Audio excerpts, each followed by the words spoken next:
Hey, what's up, everybody? Thanks for waiting and being patient.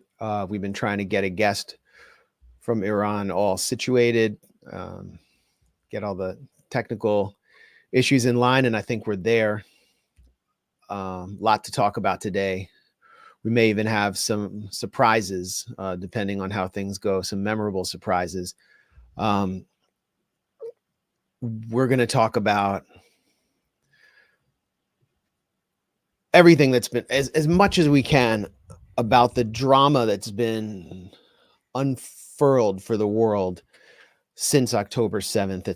It's playing out at the beginning of this year in a really riveting and disturbing way. From Harvard University, from the elite upper echelons of American society, to the Gaza Strip, where starvation is being used by Israel as a weapon, to now Lebanon, where military escalation is expected, to the gravesite of Major General Qasem Soleimani. And we're going to talk about the media as well, which I think is an important part of this. Aaron, how's it going? Anything you want to say before we get going? Well, just thanking everyone who's joining us live. It's good to see you. Sorry we were late as usual, but that's par for the course. Please like the stream to help us beat algorithmic suppression. Share it. Support the Grayzone.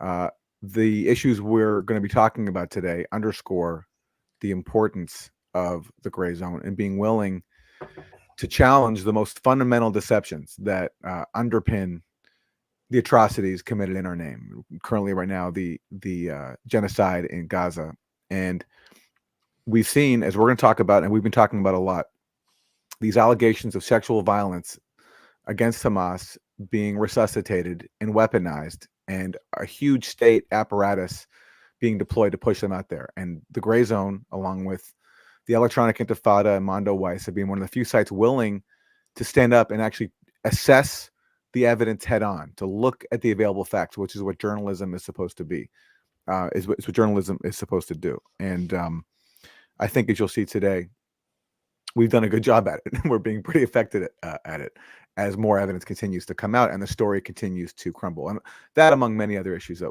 we'll discuss today. So thanks, everybody, Yeah, for being here if with you us. stick with us for the whole stream, you're going to really see in real time.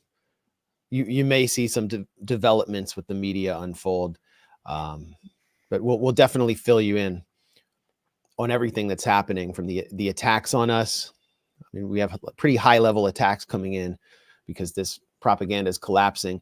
But in reality, in Iran, real attacks are coming in, terrorist attacks. A terrorist bombing 48 hours ago claimed the lives of well over 100 people. Close to 300 were injured. This was at a family-oriented pilgrimage to the grave site of Major General Qasem Soleimani, the former leader of the IRGC, whose presence is felt in a very powerful way right now.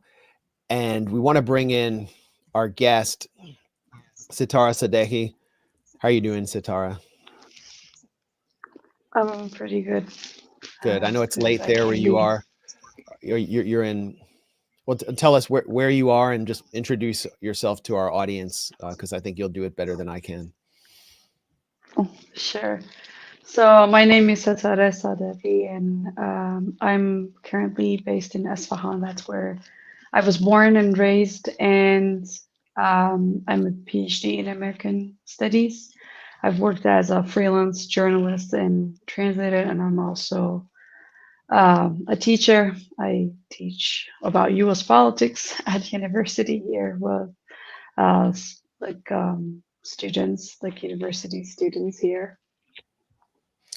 Well, we're grateful for the work you're doing and for all the contributions you've made to the Grayzone. This terrorist bombing in Kerman took place amid a wave of assassinations, a U.S. assassination of an Iraqi militia leader in Baghdad, an Israeli assassination of a Hamas political leader and lead negotiator with Israel, Salah Arori, in southern Beirut. Um, and I incorrectly stated that you were in Kerman during this bombing, but you had friends there. You've talked to eyewitnesses. So tell us, what you've learned about this. Yeah. What happened?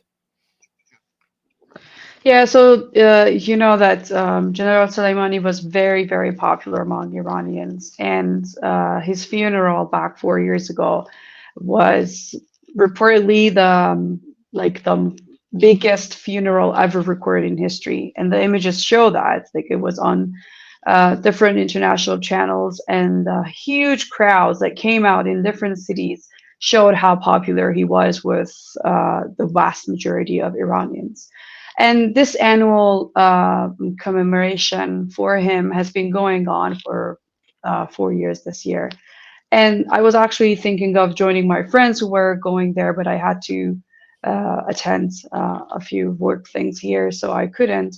I talked to my friends who were there heard the explosion, but they were not in the vicinity of where what exactly happened. But I also talked to like friends of friends who were in near where the terrorist attack happened. And as you said, it's like a family-oriented pilgrimage, and people go with their children. Actually, more than I think 53 or more than that of the martyrs so far have been women.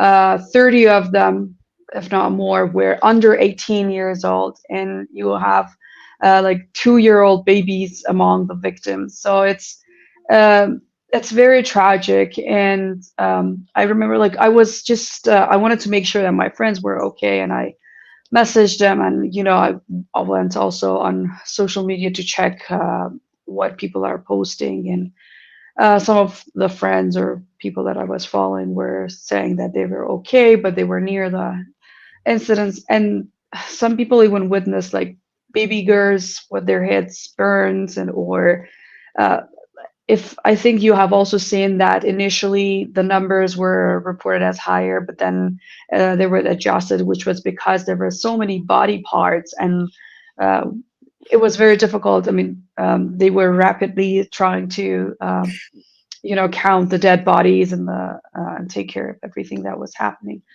So it's been very tragic. But the interesting thing is also that exactly the next day, which was yesterday, there were even more and larger number of people coming to the site where the terrorist attack happened to show that they're loyal to General Soleimani, and that these attacks are not going to push them back from defending what they believe in, from their values. And they also wanted to obviously attend the funeral for some of the martyrs. There were also 13 martyrs who were not Iranian, most of them Afghan refugees that were attending the event, and they were killed in the terrorist attack. So who do you think is responsible? We've seen if the Islamic State claim responsibility. This is from the video in which they claimed responsibility. It's a very unusual looking video because, as we know from the Iraqi and Syrian experience, when there was a terrorist bombing or a suicide bombing by ISIS, they would show the face of the perpetrator after he died. They, would honor him essentially. But here they're wearing masks. There have been arrests in Kerman of the supposed attack team and collaborators. One is from Tajikistan. But the MEK is People's MEK, which is backed by Saudi Arabia and Israel. They often carry out terrorist attacks inside Iran as well.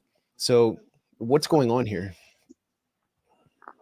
Yeah, exactly. I mean, everyone is talking about how unusual this statement by this ISIS is because, as you said, not only they honored them, sometimes even you would see a video of the perpetrators, like they would make a statement before going on the operation, like taking pride in what they're doing. But this time we're seeing that their faces are covered, which is very unusual, and it also somehow took them a longer time than usual to announce that, to take credit for the terrorist attack.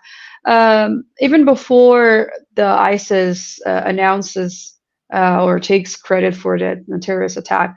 Everyone was talking about how it is either, I mean, the operation is carried out either by ISIS, MEK, or directly from Israel. But in all the three cases, I would say, who is behind them? Like, who has trained and funded MEK, who has trained and funded ISIS, and who is funding the ongoing genocide and all the crimes and the occupation of Palestine by Israel? It has always been the U.S., and Iranians know that very well. MEK is one example. They are a very notorious and rejected by all Iranians, a terrorist group, and they used to be on U.S. and EU's list of terrorist organizations, even when they were on the list of terrorist organization, as Simon Hirsch wrote about it back many years ago. They were trained in Nevada during Bush administration by Mossad and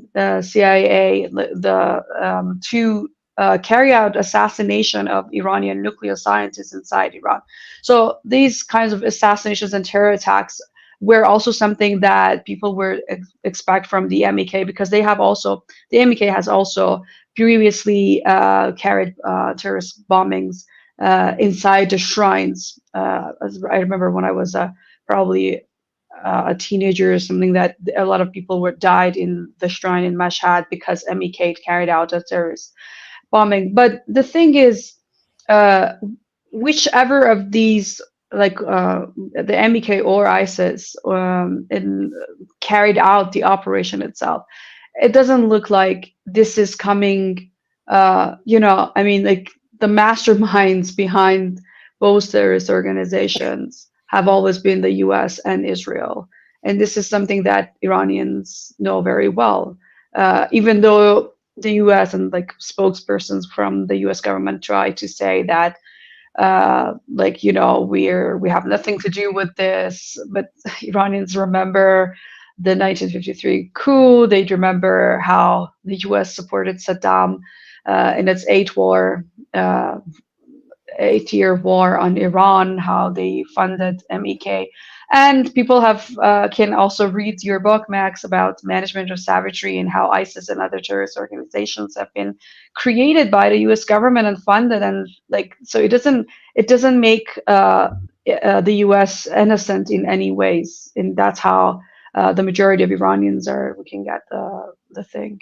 And we have the last sort of ISIS terror attack on Iran that I can remember in 2017. Some gunmen ran up in the Iranian parliament in Tehran and just massacred people. And Donald Trump came out and essentially endorsed this attack, endorsed ISIS, and said those who commit terror will essentially get what they bargained for, almost implying a U.S. hand in that attack. We also have the Mossad chief, David Barnea, stating on the day of this attack that those who took place in October 7th will sign their own death warrant. Okay, we've heard that before from many Israeli officials, but he actually stated at the funeral of the Mossad's founder, Zvi Zamir, one of their founders, that he is going to continue Zamir's hunt for the 1972 perpetrators of the attack on Israel's Olympic team at the Munich Olympics, which led to this war of the spooks in the 1970s, bloodshed across Europe. It looked like, by the way, the Mossad was using, at that time, their version of ISIS was Abu Nidal, who is a supposed Palestinian militant, but the only attacks he carried out were on the PLO, on the PFLP, on Palestinian interests. So every Palestinian understood Abu Nidal to be basically an Israeli agent or a double agent. And so we're seeing these kinds of attacks all over again. It looks like Israel wants to destabilize not just the region, but this could go to Europe as well. Who knows? To Latin America, even to here. I want to ask you, because we got to kind of, we've got to move on to a lot of topics, but I want to ask you, Qasem Soleimani's successor, Hossein Salami, the head of the IRGC, has vowed revenge. you can see right to the left, or maybe it's, to my left of this headline, the Israeli Defense Minister Yoav Gallant declaring time running out for diplomatic solution to Hezbollah tensions, meaning Israel is likely to escalate with Hezbollah after this attack in Beirut. How do you think Iran is likely to respond here? And how do you think Iran's allies, for example, in Hezbollah, might respond? Well, it looks, I mean, it definitely is clear that Israel is looking for more attention and for getting Iran and other the resistant groups in the region in Iraq and in Lebanon involved in various, sorts of attacks, so that they cannot have a more concentrated response towards Israel, and Israel wants to have the U.S. involved in all these tensions, so they have some military backing, because they cannot. We're seeing that this is basically because they're feeling that they're losing the war against Hamas and against Palestinians. I'm sure there will be some sort of response by Iran and Hezbollah, because the resistant figures are being killed in Iraq and in Lebanon, and innocent people have been killed in Lebanon and Iraq, and inside Iran, innocent people have been killed. And it depends, how the response will depend on the more details, the intelligence details that will come out. Because so far, at least 9 people have been arrested, and Iran is still working on the details of who has been, behind the attacks and where they're getting their information from and everything.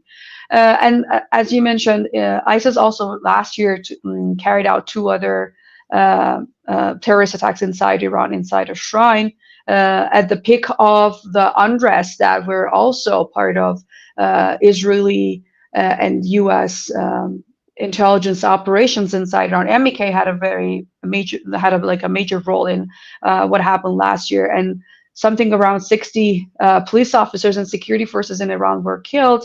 And Bolton was bragging about how they managed to get the arms to the so-called protesters. So Iran has been waiting for the time to respond to all of that, and the public opinion in Iran really demands a strong response by Iran, but also a response that is strategically wise and gets the results that the people and the Iranian government wants. Just one last question.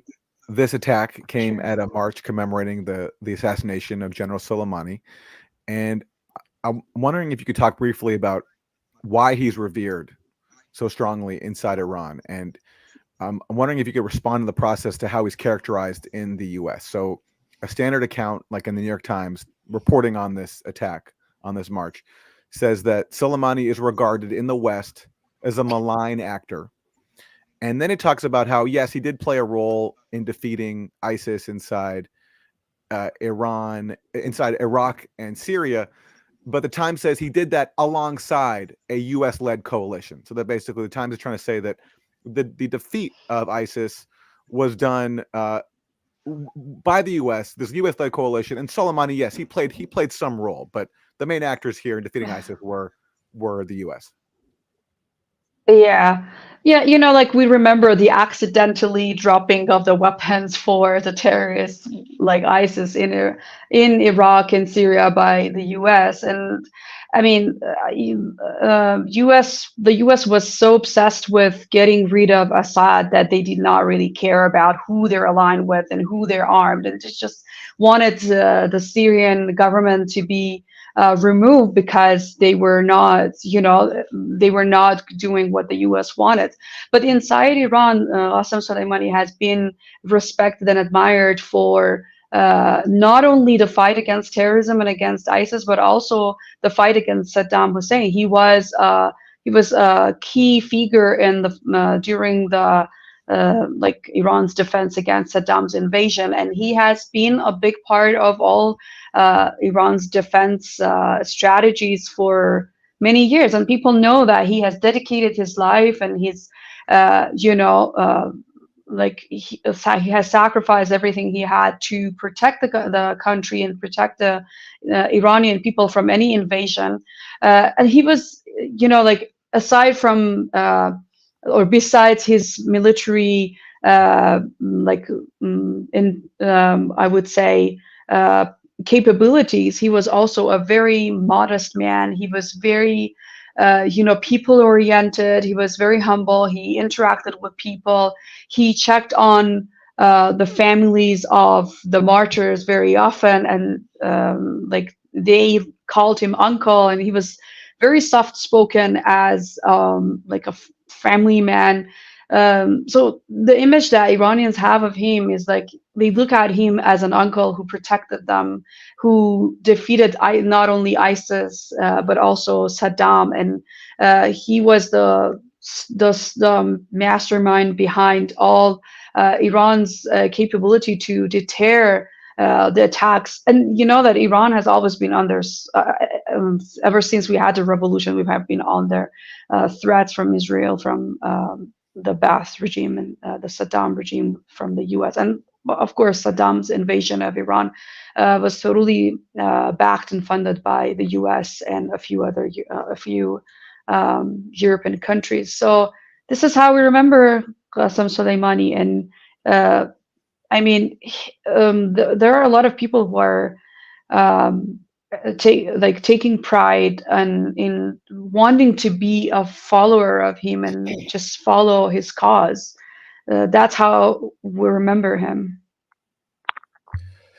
Yeah, and Eric Thomas, who's helping us out from behind the scenes, made a great comment. Imagine how the US would react if some foreign adversary did this to them. There is no general or military figure as revered as Soleimani was in Iran in the US. But just imagine if that took place, what the US response would be. And we've seen nothing but strategic patience from Iran. But I think other than the attack on the Al-Assad air base in Iraq, in which the US seems to have been notified a little bit ahead of time, there were no US casualties. There were head injuries, but we haven't seen Iran's full capacity. And going back to my previous comment about the 1970s, the War of the Spooks, based on what Israel's been doing and its announced intention to kill political figures around the world, this opens them up to the same possibility. Obviously, reciprocity is real. So we will be continuing to follow that. And Satara Sadeghi, thank you for joining us from Iran, scholar, journalist, and translator, and contributor to the Grayzone. We'll continue to have you back, because I think this story is going to be just as relevant next week or in the coming few days. Sure. Thanks for having me, Max and Aaron. It was nice talking to you, and I look forward to seeing you both again. Thanks so much for your time. Good luck. All right. So, some annoying commenters and some good commenters. These people someone's calling us communists on the far left, hiding as conservatives. I get that a lot these days. I'm hiding as a conservative. Everyone thinks I'm a conservative, but I'm really a communist. Man, we are on the precipice of regional warfare, of a war possibly more devastating than the US invasion of Iraq, which obviously played a huge role in what we're experiencing now. Israel has killed the lead negotiator, or one of the lead negotiators for Hamas, Salah Arori, in southern Beirut, who is living essentially under the protection of Hezbollah. He was in the Dahia neighborhood, the Dahia area, which is US media calls it the stronghold of Hezbollah. I've been there. It's an area where lots of people live, majority Shia. And Hezbollah does have its offices there, Salah Arori was operating openly. He was having a meeting. He wasn't in hiding. This is someone who was a longtime prisoner of the Israelis who helped found Hamas in the West Bank. His family comes from a village bearing his name. I think it's in the Ramallah al-Bireh district. And there have been massive observances for this assassination in the West Bank, where we're seeing armed conflict in the north. The West Bank's kind of ignored in this theater.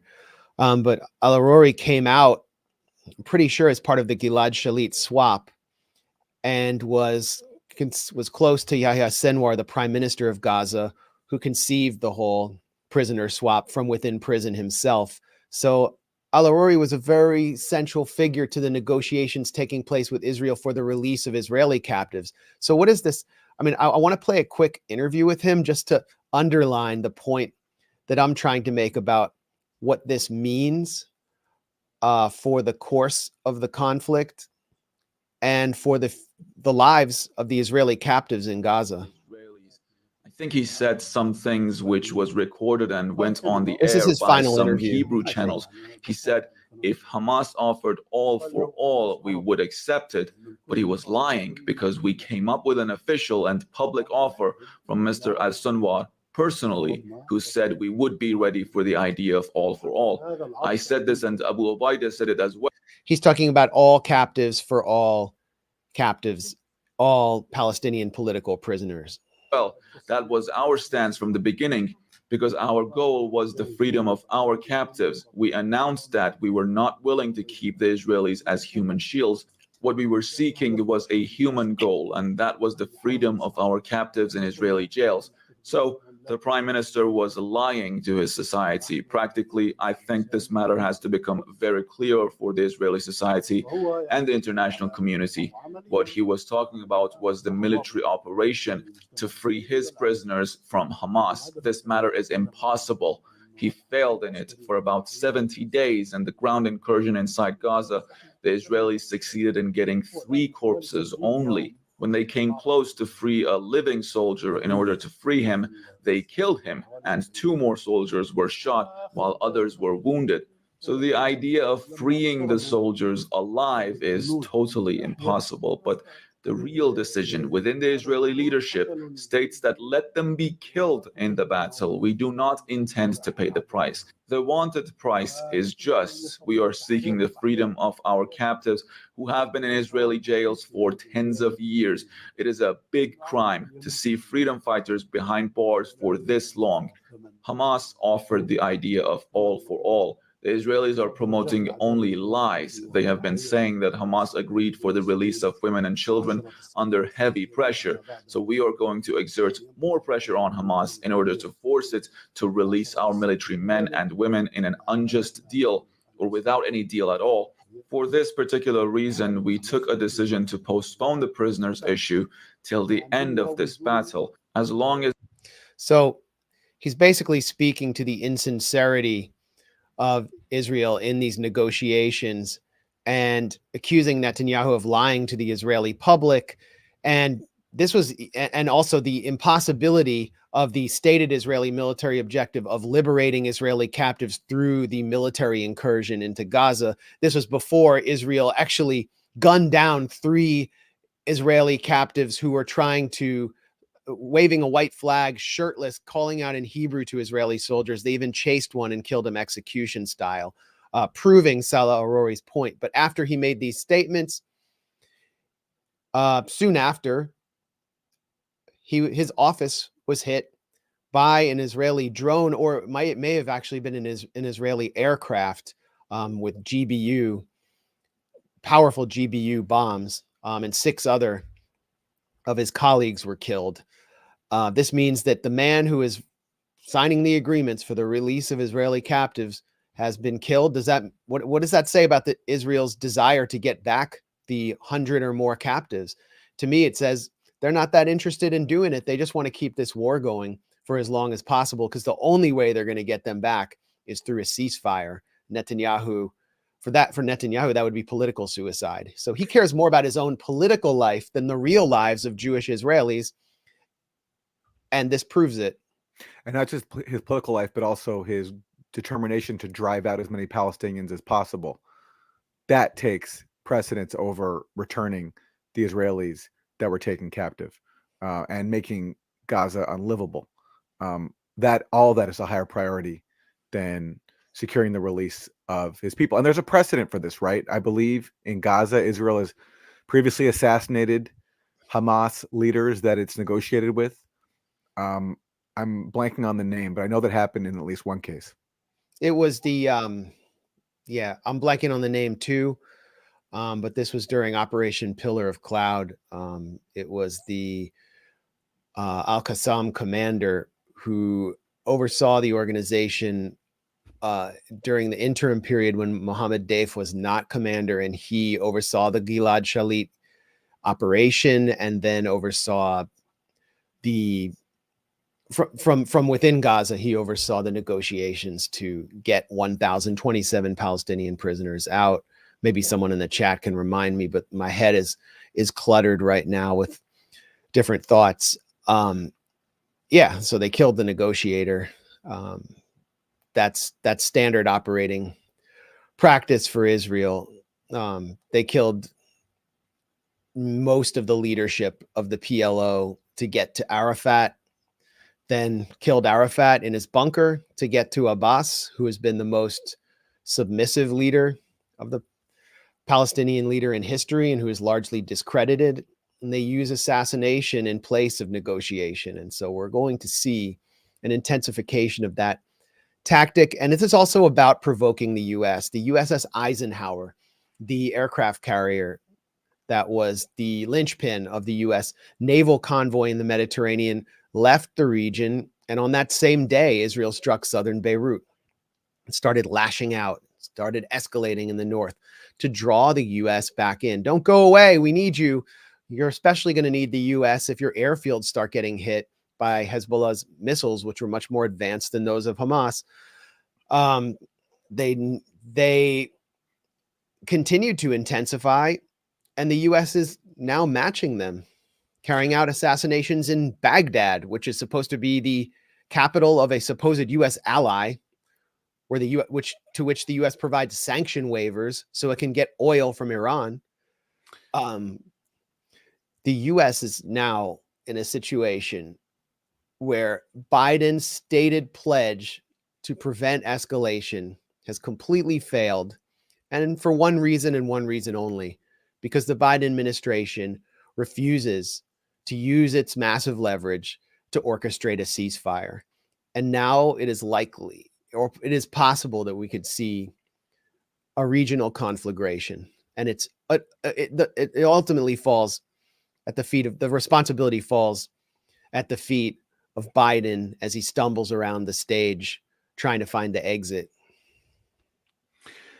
Max, I'm sorry to put you on the spot, but the timeline for the Sabra Shatila massacre in Lebanon, since we're talking about this latest Israeli escalation in Lebanon, didn't Sabra Shatila, this massacre of Palestinian civilians by Israel's allies in Lebanon, that happened after the PLO was basically given assurances that if it withdrew, Palestinian civilians would be protected? Do I have that timeline right? Yeah, there was a sort of a ceasefire. Yeah. And as part of that deal, the PLO agreed to withdraw its fighters, basically all men of military age who carried weapons, from the Sabra and Shatila camps. And so it was at that moment that the fascist Christian Phalange forces struck with Israeli support, Israel providing them with flares to light up the night so they could just hunt down women and children. And you can see the photos or read the dispatches from Robert Fisk, who I think was the first English language reporter to get in. It was women and children with their dead bodies splayed out in the streets of this camp. I've actually visited the memorial in Shatila to the victims, and you see the names of, mostly female names there. And Israel had its forces nearby, basically overseeing this massacre, watching it take place. And the reason I bring it up is not only because it's in Lebanon, but because one of Israel's main demands now of Hezbollah to avoid escalating is that Hezbollah pull back its forces, right? So that if Hezbollah pulls back its forces away from Israel's border, then Israel has basically said then it can avoid a war. But there's a history there where Israel makes these pledges, gets the resistance forces. In the case of Lebanon in '82, it was the PLO. And after PLO withdraws, then they go in and just massacre the defenseless civilian population. Well, there's also Gaza to consider. I mean, Israel is massacring civilians in Gaza, carrying out field executions in northern Gaza every day, bombing civilian homes. And the presence of Hezbollah south of the Litani River has preoccupied at least 1/3 of Israel's military. Actually, Israel's pulled out entire battalions from northern Gaza. Something like 5,000 soldiers have come out to reinforce in the north. So Hezbollah is limiting the malevolent, murderous capacity of Israel in the Gaza Strip. If they pull back, Israel can concentrate its forces there. That was the strategy outlined by Secretary General of Hezbollah, Hassan Nasrallah, in his first speech after October 7th. And I think it is as Israel falters in Gaza, as its troops take more and more casualties. We're seeing reports in Ynet, mainstream Israeli publication, about over 2,000 serious injuries, around 2,000 soldiers crippled for life from their injuries in the Gaza Strip. Around 200 are officially dead. I think the number is probably higher. It's not clear what military gains they've made except setting Gaza back 20 years. And now they want to pivot north in order to keep the war going. This was Yoav Gallant, the defense minister's original objective. We saw reports in U.S. media in October that the Biden administration essentially stopped Gallant from immediately launching attacks on southern Lebanon after October 7th. So and now they're moving towards what may have been their original goal. And here's a headline from Politico about the Biden administration's response to all of this. Politico says, Biden administration officials are drawing up plans for the U.S. to respond to what they're increasingly concerned could expand from a war in Gaza to a wider, protracted regional conflict. So no talk about diplomacy, negotiations with Hamas, ending this genocidal rampage, just responding to threats that they've created themselves and are continuing to fuel. Well, and Blinken explicitly endorsed Israel's delusional, maximalist, insane goal of eradicating Hamas again and again and again. And then this week, we finally saw John Kirby, White House spokesman, pull back and declare that the ideology of Hamas cannot be defeated. So this is a major strategic defeat for Israel. It is their key military objective has been canceled by the White House, but the White House isn't, as far as we know, doing any diplomacy towards a ceasefire, towards getting the Israeli captives out.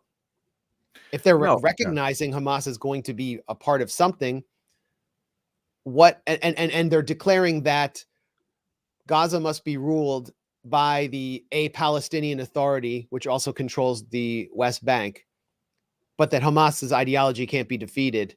What is the logical outcome supposed to be other than a ceasefire and Hamas participating in some kind of coalition? They just can't seem to come to that conclusion openly. And meanwhile, Israel's putting forward this demented, nakedly colonial plan of working with local clans in Gaza that are known to Israel's intelligence forces. In other words, local collaborators. I think in southern Gaza, there was like the Dagmash family or some gun runners that were said to be, kind of collaborators, and Hamas stamped them out.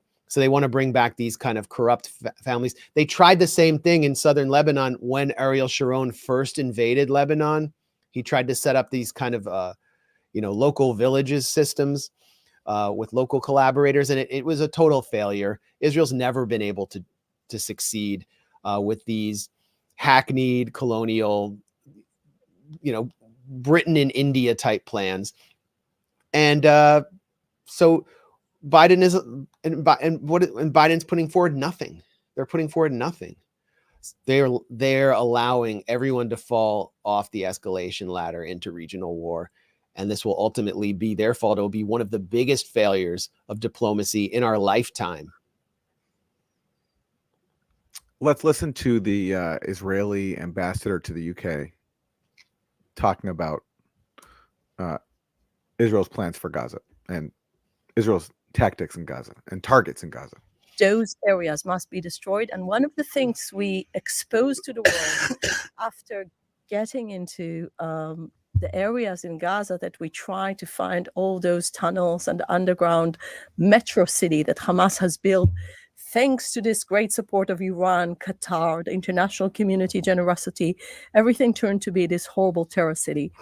One of the things we realized that every school, every mosque, every second house has an access to tunnel. So this is, and of course, ammunition. But that's an argument for Every school of Gaza, every single building in it. So do you have another solution how to destroy the underground tunnel city, that this is the place where the terrorists hide, where they have all their ammunition, and this is the rockets that are still fired on Israeli cities? So that's their excuse for destroying every school, every second house, and every mosque, is that they all have tunnels under them. Which, I mean, they also use this talking point, like, why doesn't Hamas build bomb shelters? But, I mean, she's openly, do you have another solution other than our final solution? Yeah, They're exactly. openly acknowledging bombing schools, every second house and mosques. It's right there. Intent to commit genocide. These are the quotes that are featured prominently in South Africa's meticulously detailed 84-page filing before the International Court of Justice. And we also have Israeli officials, a member of Knesset, for example, calling for the starvation of Gaza's citizens in order to politically weaken them and allow Israel to recruit collaborators. I don't know if we can get that one up there. Yes, we can. Yeah, this is another class. I mean, people should read, if they can, if they have the time, that South African submission. There's particularly this 9-page section. I think starts on page 59, where they just collect all the genocidal statements of Israeli officials. And it goes on and on and on. They're all in one place. And it's page after page of just unhinged barbarism. I mean, Zio-Nazi is a completely fair term to describe these people, because it's Nazi talk. And here's just one example of that. This is an Israeli member of parliament. We'll have to translate this. For the Israeli government, if you decide to end the siege and to break the siege, put her voice on a little bit. It will be, in my opinion, a terrible decision, because without hunger and thirst among the Gaza population, we will not be able to recruit collaborators. We will not be able to recruit intelligence. We will not be able to bribe people with food, with drink, with medicine in order to achieve intelligence. And we know that finding the hostages is a super important goal of the war. So if you broke the siege, don't give up and tell us, Biden, no, you need to explain your position. So yeah. There and now, how much of Gaza's population this was a speech in October, by the way. I think something like 85% of Gaza's population is reported going at least one day without a meal, or regularly going without meals. Well, here's somebody, a top official with the World Food Program, who recently spoke to the New Yorker. He reports that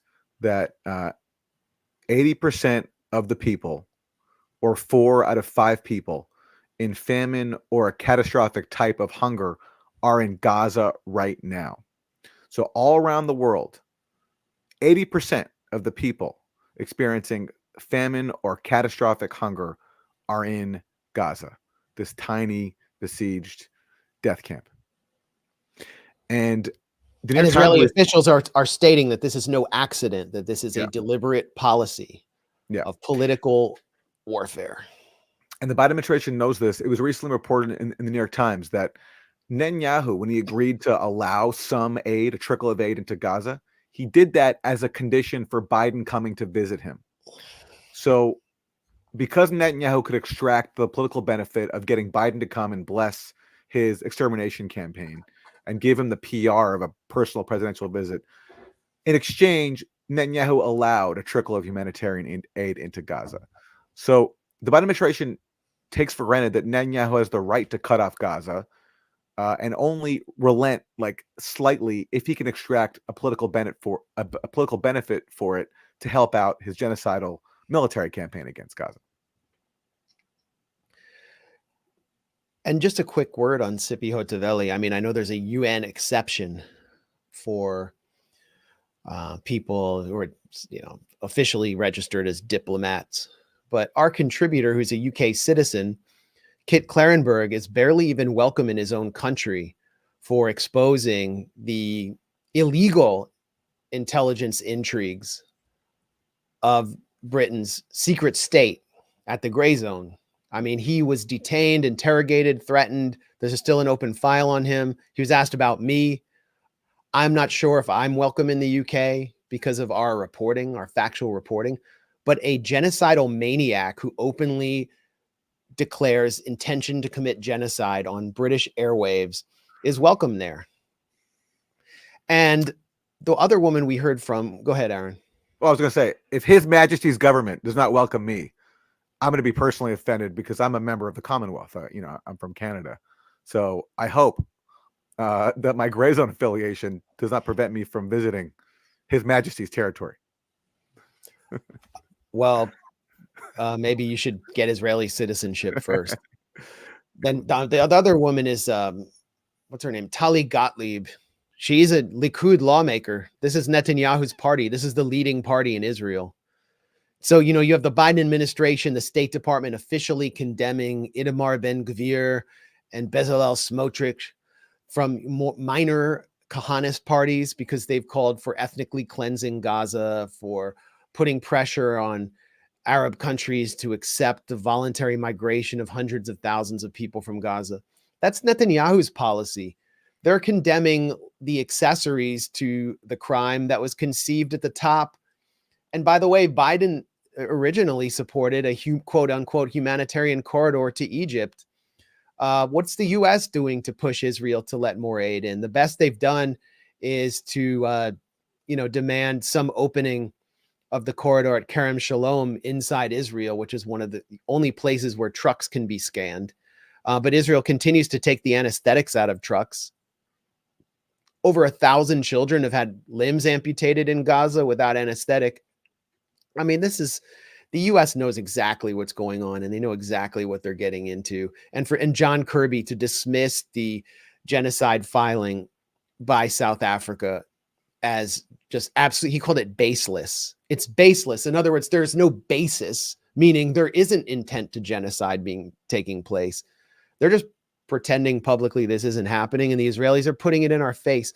They're doing it on TikTok. They're doing it on social media, broadcasting their war crimes, broadcasting their genocidal fury. They're proud of it. They want us to see it. They want to tell us that this is who they are, and the Biden administration is pretending like we don't know.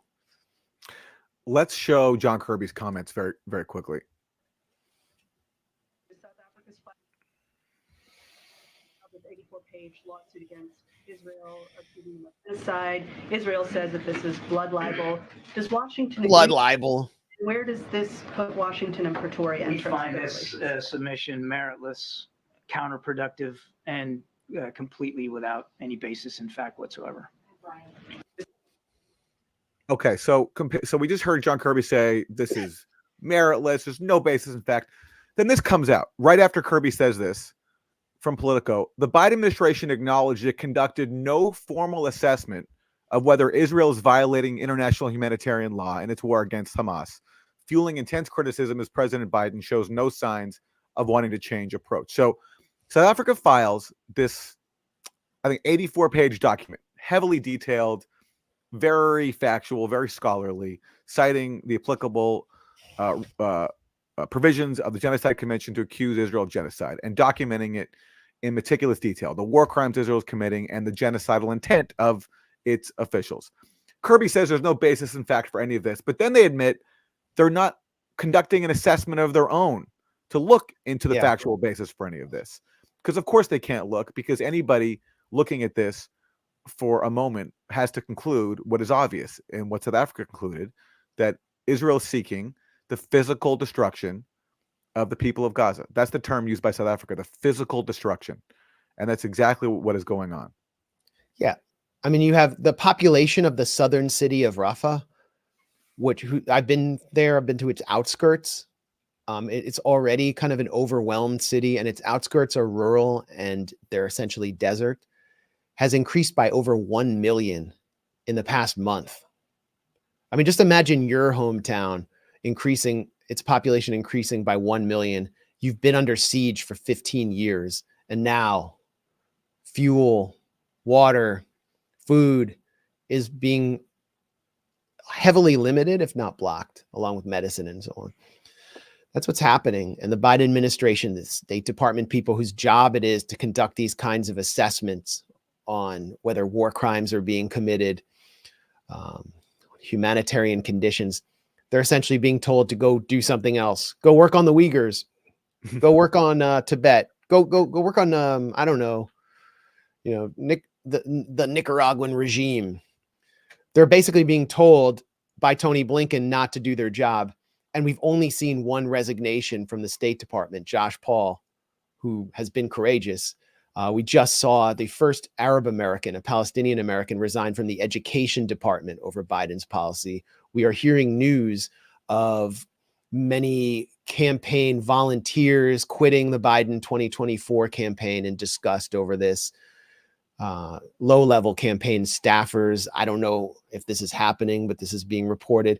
But basically, one State Department staffer has resigned, only one, and they're being told not to do their job. This really just speaks to the cravenness of the people working in the Foreign Service and at Foggy Bottom, that they can tolerate a policy like this. And how did the U.S. come to its conclusion about Israel not only not committing a genocide, but not even violating a humanitarian law? This is from the Political article. The U.S. came to that conclusion in part after looking at press reports and conversations with Israeli officials about their military operations. Nice. So because no Israeli official admitted to them outright that they're committing war crimes, and because some press reports didn't show any evidence of war crimes, and that's enough for the U.S. to determine that Israel is scot-free. Everything's fine. Of course, there's no way that you can look at any honest press report and not conclude that this is a genocide. So I'm assuming maybe they read, like, I don't know, op-eds by Thomas Friedman or the typical whitewash stuff in the New York Times, which is based on the phony claims that are laundered to the Times by U.S. intelligence. So it's like a circular loop. But that's the basis for this U.S. Assessment: press reports and talking to Israeli officials, and certainly not talking to the Israeli officials who are openly saying we want to commit ethnic cleansing. Yeah, I mean, if you look at Israeli social media, I guess they're not watching that. Watching the soldiers in the field showing the systematic targeting of civilian sites and civilians. They're not listening to Palestinians providing evidence of it, or Palestinian journalists.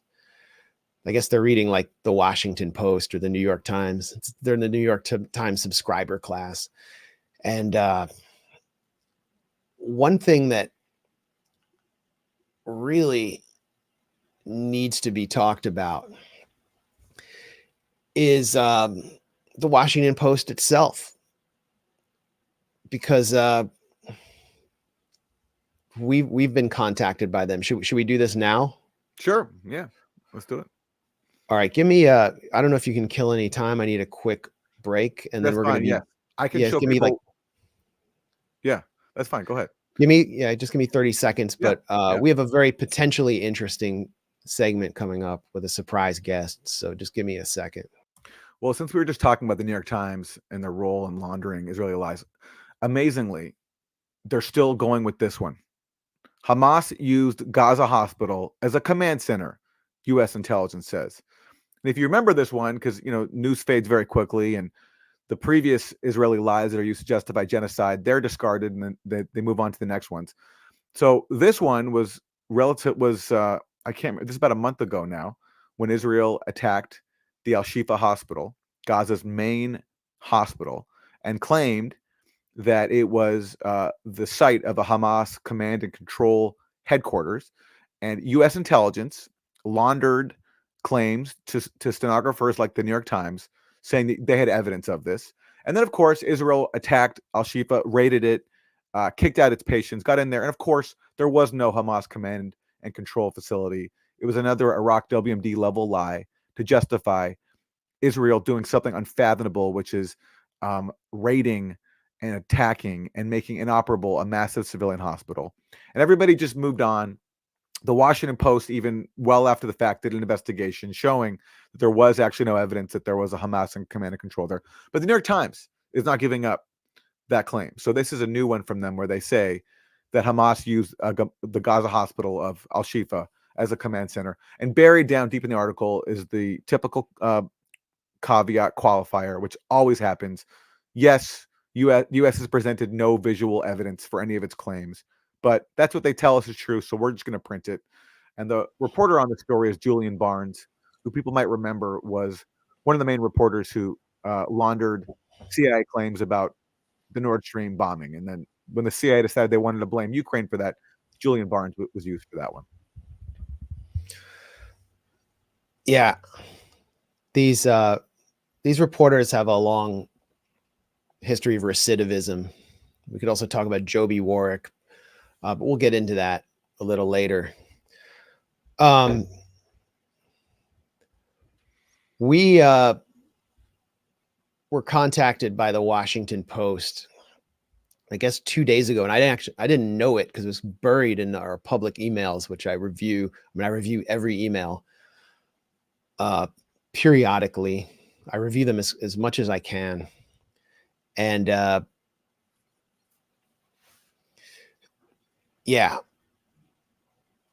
this one, so I learned about this one because Ali Abunimah of Electronic Intifada tweeted his response to this reporter. And basically, let's pull up Ali's response, and then I'll explain what the reporter said to us, because I think it was a very similar email that we received. And the email didn't come with any questions. Okay, basically, Elizabeth Dvoskin, who signed off as Liza or Liza to us, reached out to Ali and said, I cover social media for the Washington Post, and I'm writing a piece about efforts to minimize or misdirect information about the October 7th Hamas attacks on Israel. As part of the piece, I'm noting various headlines on your service that point to evidence of Israeli deaths being caused by the Israeli army. I'm noting that many people I've spoken to who believe that the IDF was responsible for October 7th, cite the work of Electronic Intifada. So basically misrepresenting what Electronic Intifada did by claiming that or attributing to them a conspiracy theory that Israel was wholly responsible for the October 7th attacks, when actually what they were reporting, as we did at the Grayzone, was that Israeli military officials gave orders to attack Israeli civilians on October 7th if they were being held captive by Hamas militants. And we saw many Israeli civilians killed. This is confirmed. I was called a conspiracy theorist by Haaretz for reporting this, and Haaretz ultimately reported it. So Elizabeth Dvoskin reached out to me as well. And it's very revealing. The language she uses here is very revealing. She's accusing Ali and Electronic Intifada of minimizing October 7th attacks. That was the language to me, but the email was much shorter. I'd like to talk to you about your minimization of these attacks.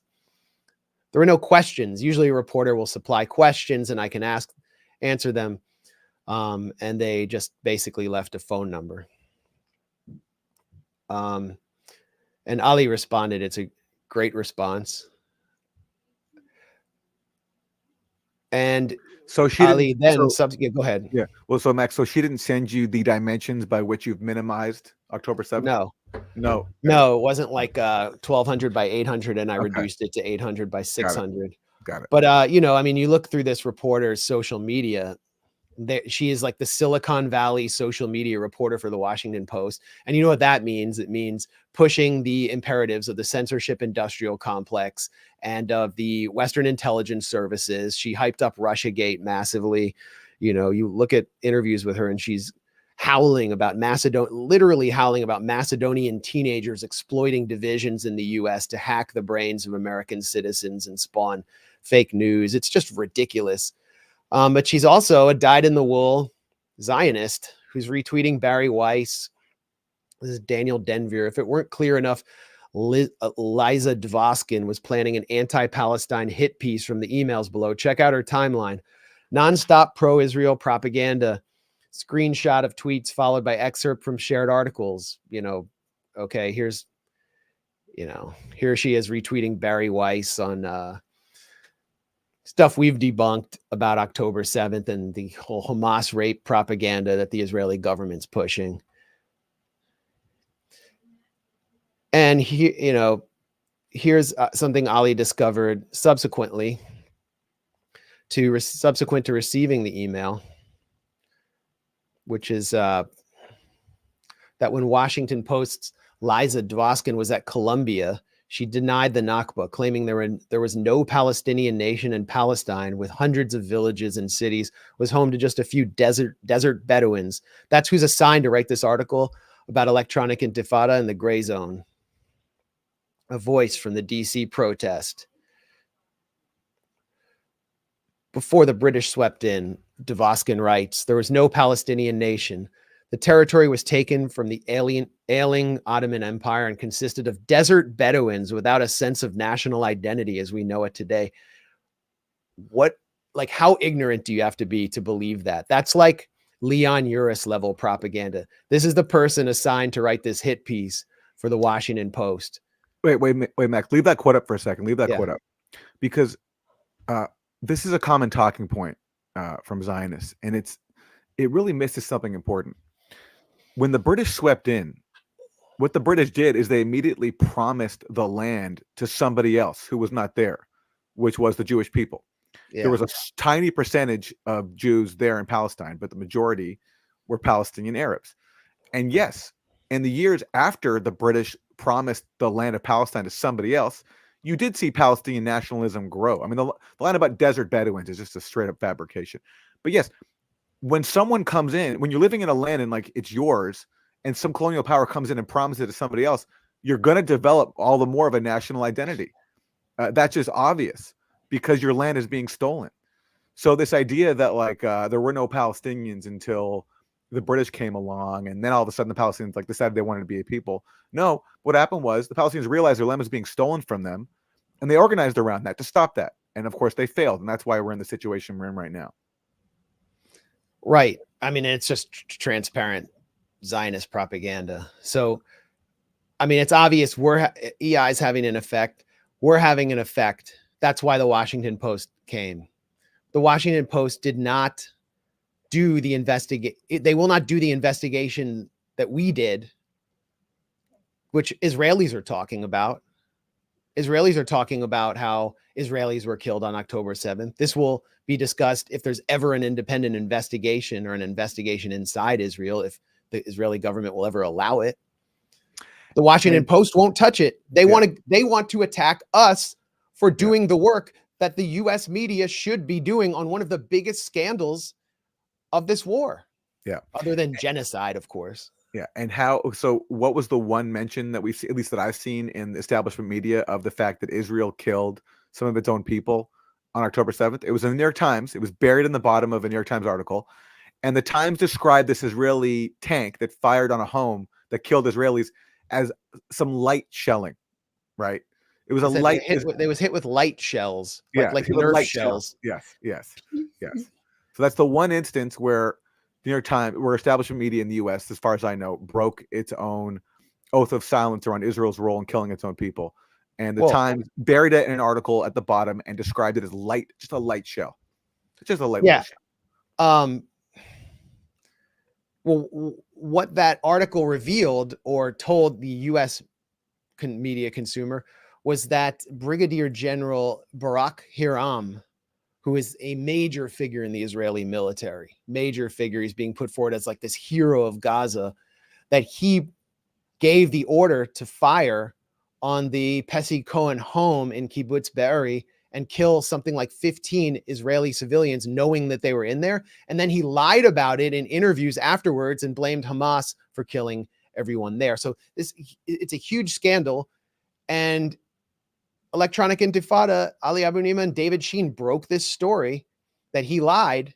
They put the pieces together. They did the translation, and now they're being attacked for breaking a story. Do you see how U.S. corporate media operates? They're attacking real journalists for doing real journalism because it's undermining the public relations imperatives of this apartheid state of Israel, with which Liza Devoskin enjoys a deep affinity. So I don't know. She wanted me to talk to her. She's looking for some kind of gotcha moment or something. Let's give her a call. Let's call. This is the number that I have for Liza Devoskin of the Washington Post, social media reporter. I don't even know how why was this person assigned to this story? Anyway, let's talk about it, because our work really speaks for itself. But I think we have some questions for them.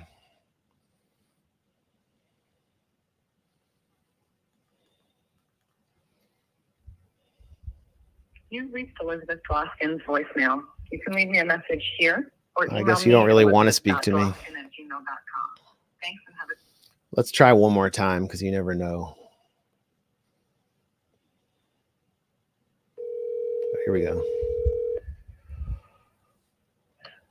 Hello. Yeah, hi. Is this Elizabeth Devoskin? May I ask who's calling? Yeah, hi. It's Max Blumenthal from the Grayzone, and I'm here with my colleague Aaron Mate. Oh, okay. Thank you so much for calling. Sure. Yeah. You wanted to so- talk about our factual journalism?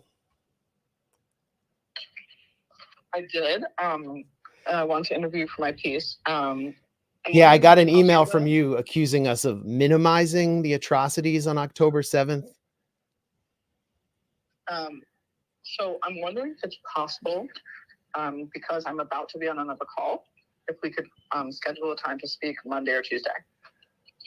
Obviously won't run prior to that. I'd like to talk right now before we do that, because I am confused based on the language in your email. You are accusing us of minimizing atrocities on October 7th, but you're not. It doesn't seem like you're.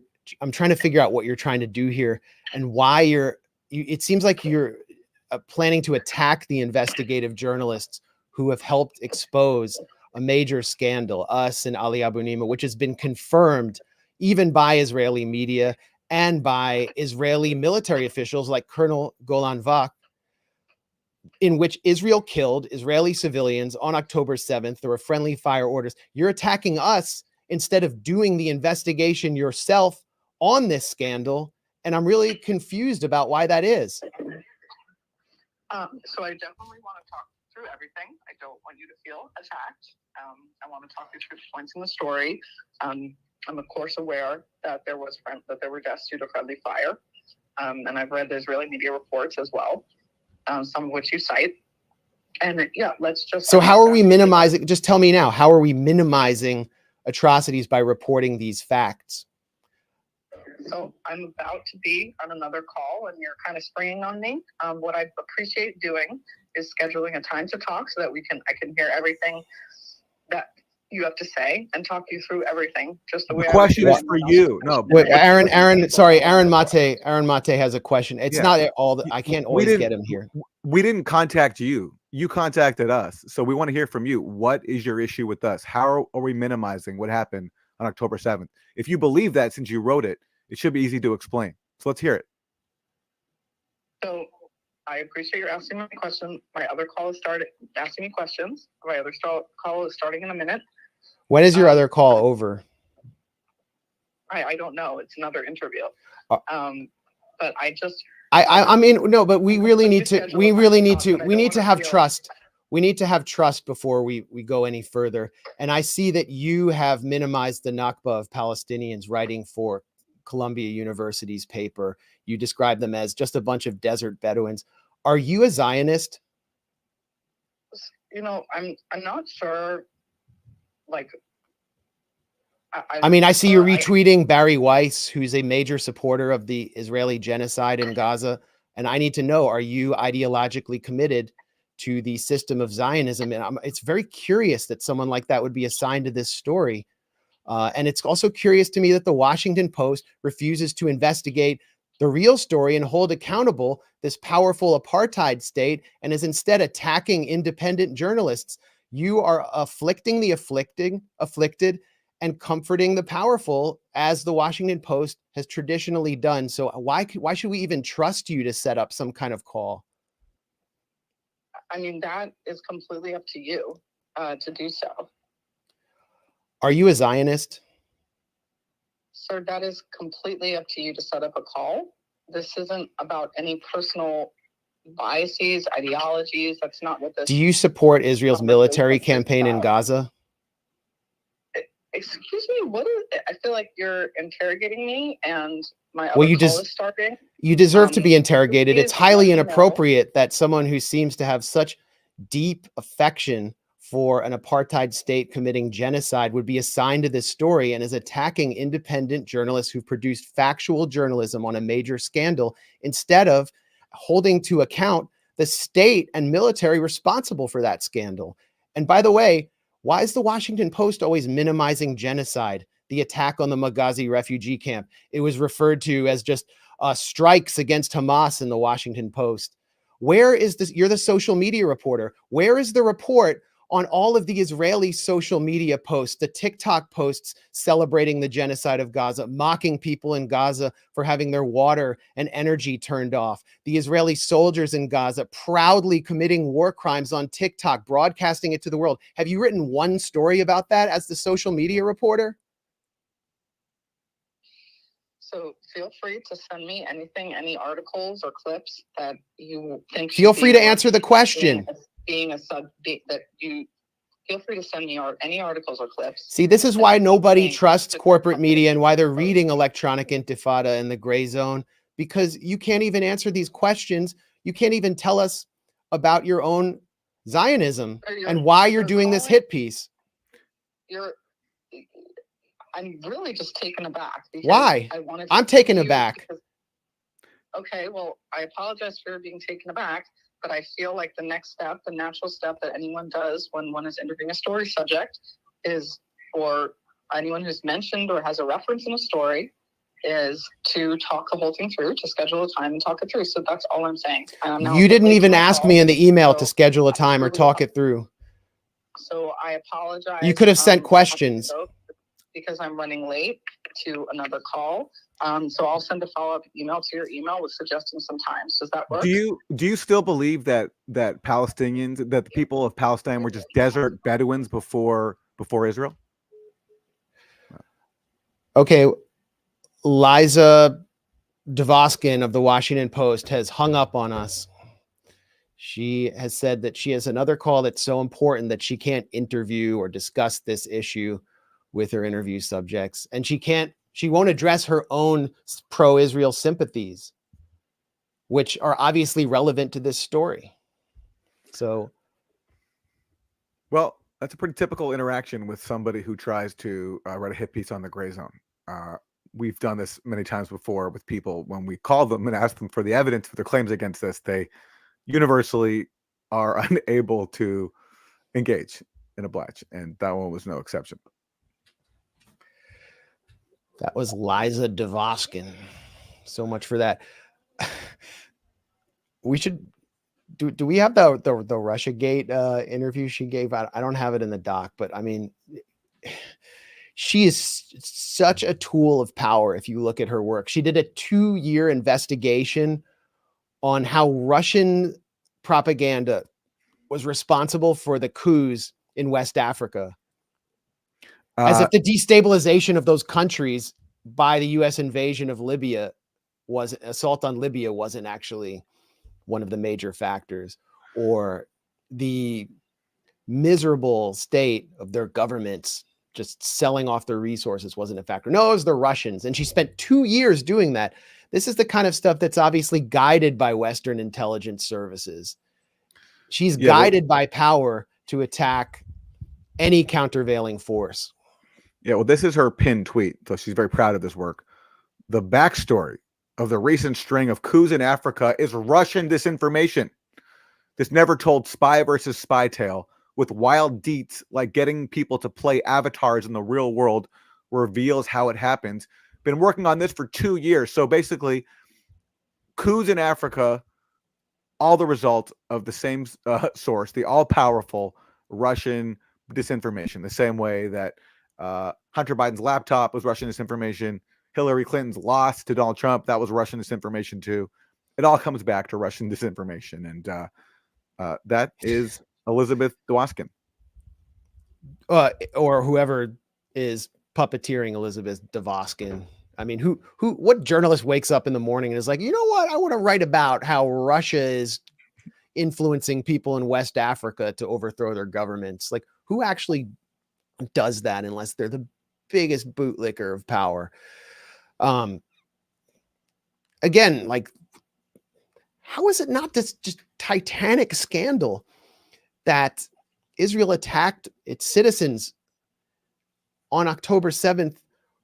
What, even if you want to say this was Hamas's fault because Hamas militants had taken them captive or were taking them captive or had attacked Israel, how is it not a massive scandal that we have just clear testimony of Israel shelling home after home in Kibbutz Be'eri, killing children, and that the Israeli government then goes and presents those children as Hamas victims? How is it not a scandal that people are coming out of Gaza who were abducted by Hamas, who are Israeli citizens, going to the war cabinet meetings with Netanyahu and the war chiefs and pointing their finger at them and saying, why did you try to kill me with an Apache helicopter on my way into Gaza?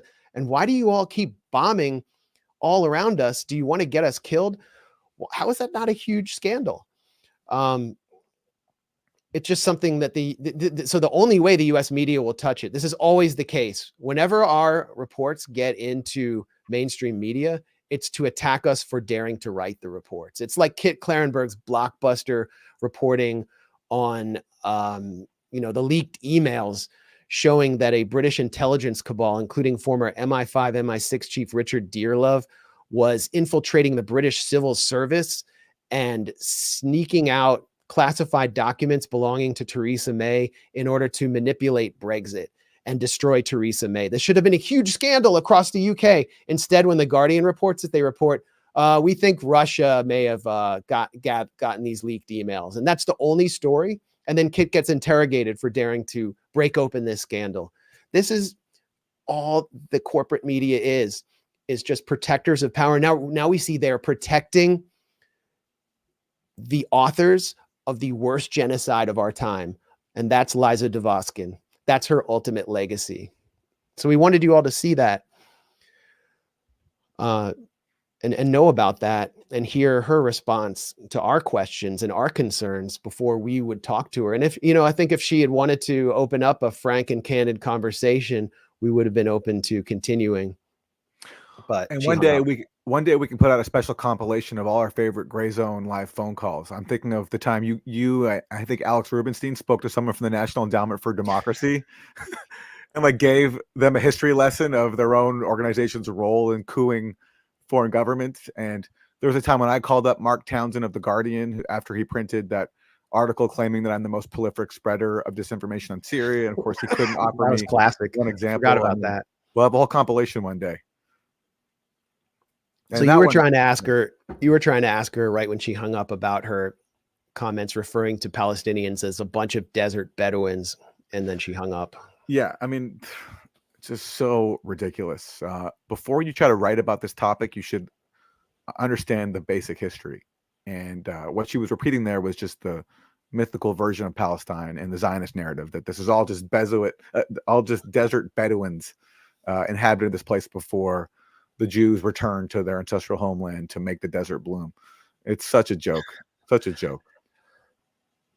Well, I'm looking forward to the article, and actually I'm not. I know what it's going to say, and it's a lot like the articles that are we're getting attacked like every day in Haaretz in liberal publications for publishing facts and raising serious issues with Israeli propaganda. And it's just very similar. It's like, this was inappropriate for you to do. This just violates our sensibility. And what's interesting there is, the contrast between Israeli media and U.S. media. Of course, Israeli media is dominated by state propagandists, but in Israeli media, there's still more critical reporting on Israel than you can find in the U.S. So Israeli media has reported a lot more on the fact that Israel killed some of its own people on October 7th. And Israel has correspondents like Gideon Levy and Amira Haas, who there's no contemporary for them inside the U.S. These are Israelis that are very critical of their occupation. Amira Haas has lived inside the occupied territories for decades.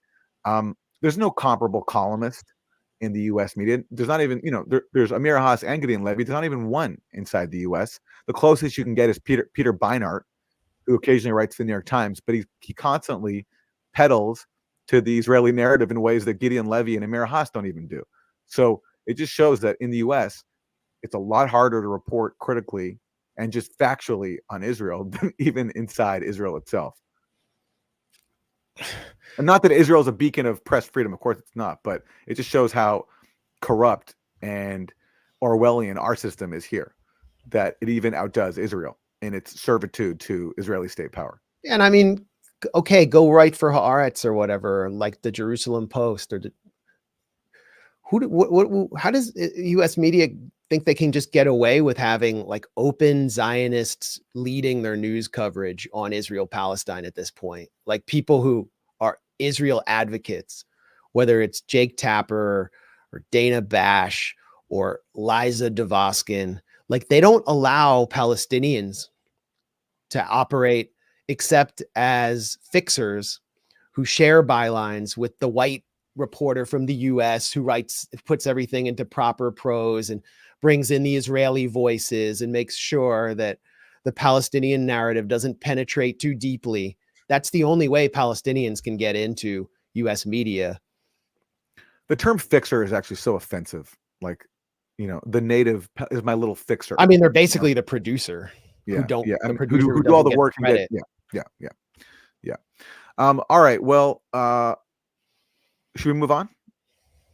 Yeah, I mean, we could, I think, transition into something related with the New York Times and the whole Hamas rape, the collapse of the Hamas rape propaganda. I'm sorry if I'm losing my voice a little bit. I'm a little under the weather here. I'm like, and like Mucinex DM is heavy stuff. Like, I don't know how those Houston rappers do it. Like the Grayzone wouldn't last long if I was taking like even if I was taking like the recommended dosage. Anyway, I think we'd be like the Grayzone on like half speed. I mean, and if you're watching these on YouTube and you're not speeding them up, then you're gonna suffer already. But yes. me on like Robo. Anyway. Okay, well, let's get to the story we've been closely debunking when few others are willing to do it, which is this claim that has been put out there that Hamas used sexual violence as a weapon in a systemic fashion on October 7th. And we pointed out the evidentiary flaws in this from the start, starting with Israeli police quietly admitting they have no physical or forensic evidence of a single rape on October 7th, starting with the fact that there are no purported victims of sexual violence on October 7th who survived, who've offered direct testimony. So the only testimony comes from these people who claim to be witnesses. But the problem there is, as we pointed out, their stories are both outlandish and full of contradictions, with people changing their stories multiple times. And one of the latest blows to the narrative came when the sister of a woman named Gal Abdush, she was killed on October 7th, came out and accused the New York Times of manipulating their family and holding her up as a symbol of sexual violence on October 7th. And the New York Times story, which was widely shared, a lot of people took this to mean finally we have some definitive proof of sexual violence. But the sister comes out and says that actually there's no evidence, and she said this in an Instagram post. She said there's no evidence that Gal Abdush was raped. She pointed out that the timeline was impossible because they actually heard from Gal Abdush in a message, and about 9 minutes later she was killed. And when they heard from her, there was no mention at all of any rape or sexual violence. And so, as the sister said, would they have had time to do all these things to her, to rape her in a span of 4 minutes? It just doesn't make any sense. And the sister also accused the New York Times of misleading the family, because she says that when the Times came to the family, they didn't tell them that they were doing a story about sexual violence and that they were going to call their sister, their daughter, the symbol of sexual violence, and claim that she was raped. When the So Miral Alter in this January 2nd Instagram comment that you see stated, and this is a quote, "She was not raped. There was no proof there was rape. It was only a video." Alter also pointed out the timeline between the last message of her sister, last message by her sister to her family, and the time of her reported murder made it impossible for any rape to occur. How in 4 minutes were they also raped and burned? She also wrote, and this is a quote, "The New York Times that came to us indicated that they wanted to do a story in memory of Gal and Nagi, her husband, and that's why we approved. If we knew that it was a headline like rape slaughter, we would never agree. Never." So that's devastating, because Gal Abdush was Exhibit A, the woman in the black dress, at the top of the New York Times story. And so then you can look at the Instagram post here. You'll see on the left is a propagandist, an Israeli propagandist named Yosef Haddad, really sleazy Hasbarist, who is talking about the girl in the black dress based on the New York Times story. And that's when her sister decided to intervene and say, "You can't do this. This isn't true. You are abusing the memory of my sister who was killed brutally along with her husband." And look what the Times did. The Times put the family on the cover of the story. So this is the family of Gal Abdush. Her sisters are there. Interestingly, the Times doesn't name her sisters, doesn't say their names. It doesn't really interview them very much. And you have to speculate what was going on there. Maybe that's just an innocent mistake. Or maybe the Times was aware that her sisters did not buy the rape claim, and so that therefore didn't tell them, which we know they didn't do because the sisters say that. And also didn't talk to them, didn't really interview them. They quote them very briefly. It's really strange behavior. Of course, the main Times reporter on this, Jeffrey, what's his name, Gettleman, has not responded to any of this. Of course, he hasn't, nor has he responded to all the other holes in his story, including the fact that they rely on documented fabulous from the rescue group Zaka, Max, as you reported at the Grayzone. They were caught lying about so many other atrocity claims, including confirming the fake story about dozens of beheaded babies. Times doesn't mention that, nor do they mention the contradictions in the other witnesses. But the fact that, the headline there, how Hamas weaponized sexual violence on October 7th. This is projection. It's the New York Times weaponizing sexual violence and the bodies of dead women to accuse Hamas with no evidence of sexual violence. And the aim is clear: to lend the Times imprint, its esteemed imprint in the eyes of many people, to the Israeli government as it carries out a mass murder campaign. Because this talking point that Hamas committed this unspeakable sexual violence, that's been used by Israel to help justify its mass murder rampage. So that's what the Times is doing here and going along with this. And they're even willing to exploit a grieving family and a dead victim to do it. And it gets worse for the New York Times here, because it's not just Gal Abdush's sister who has come out and contradicted the New York Times reporting and essentially condemned the New York Times. It's her brother-in-law, Nissim Abdush, who is the brother of her husband who was killed. Her husband, who, by the way, appears to, with very strong indications that he was with her at the time of her death, which also would have made rape impossible. He was later killed. We'll get into the circumstances of that at another point, because there's still a lot of mystery there. I addressed Gal Abdush's killing in my piece on October 7th, Friendly Fire Casualties, back in October. And it was clear then she wasn't raped. Her killing, however, was terrible. Gal Abdush's brother-in-law gave an interview on January 4th to Channel 13 about the New York Times article, and he denied that she had been raped. He also contradicted the New York Times, and he said it would have been impossible given that she was with her husband.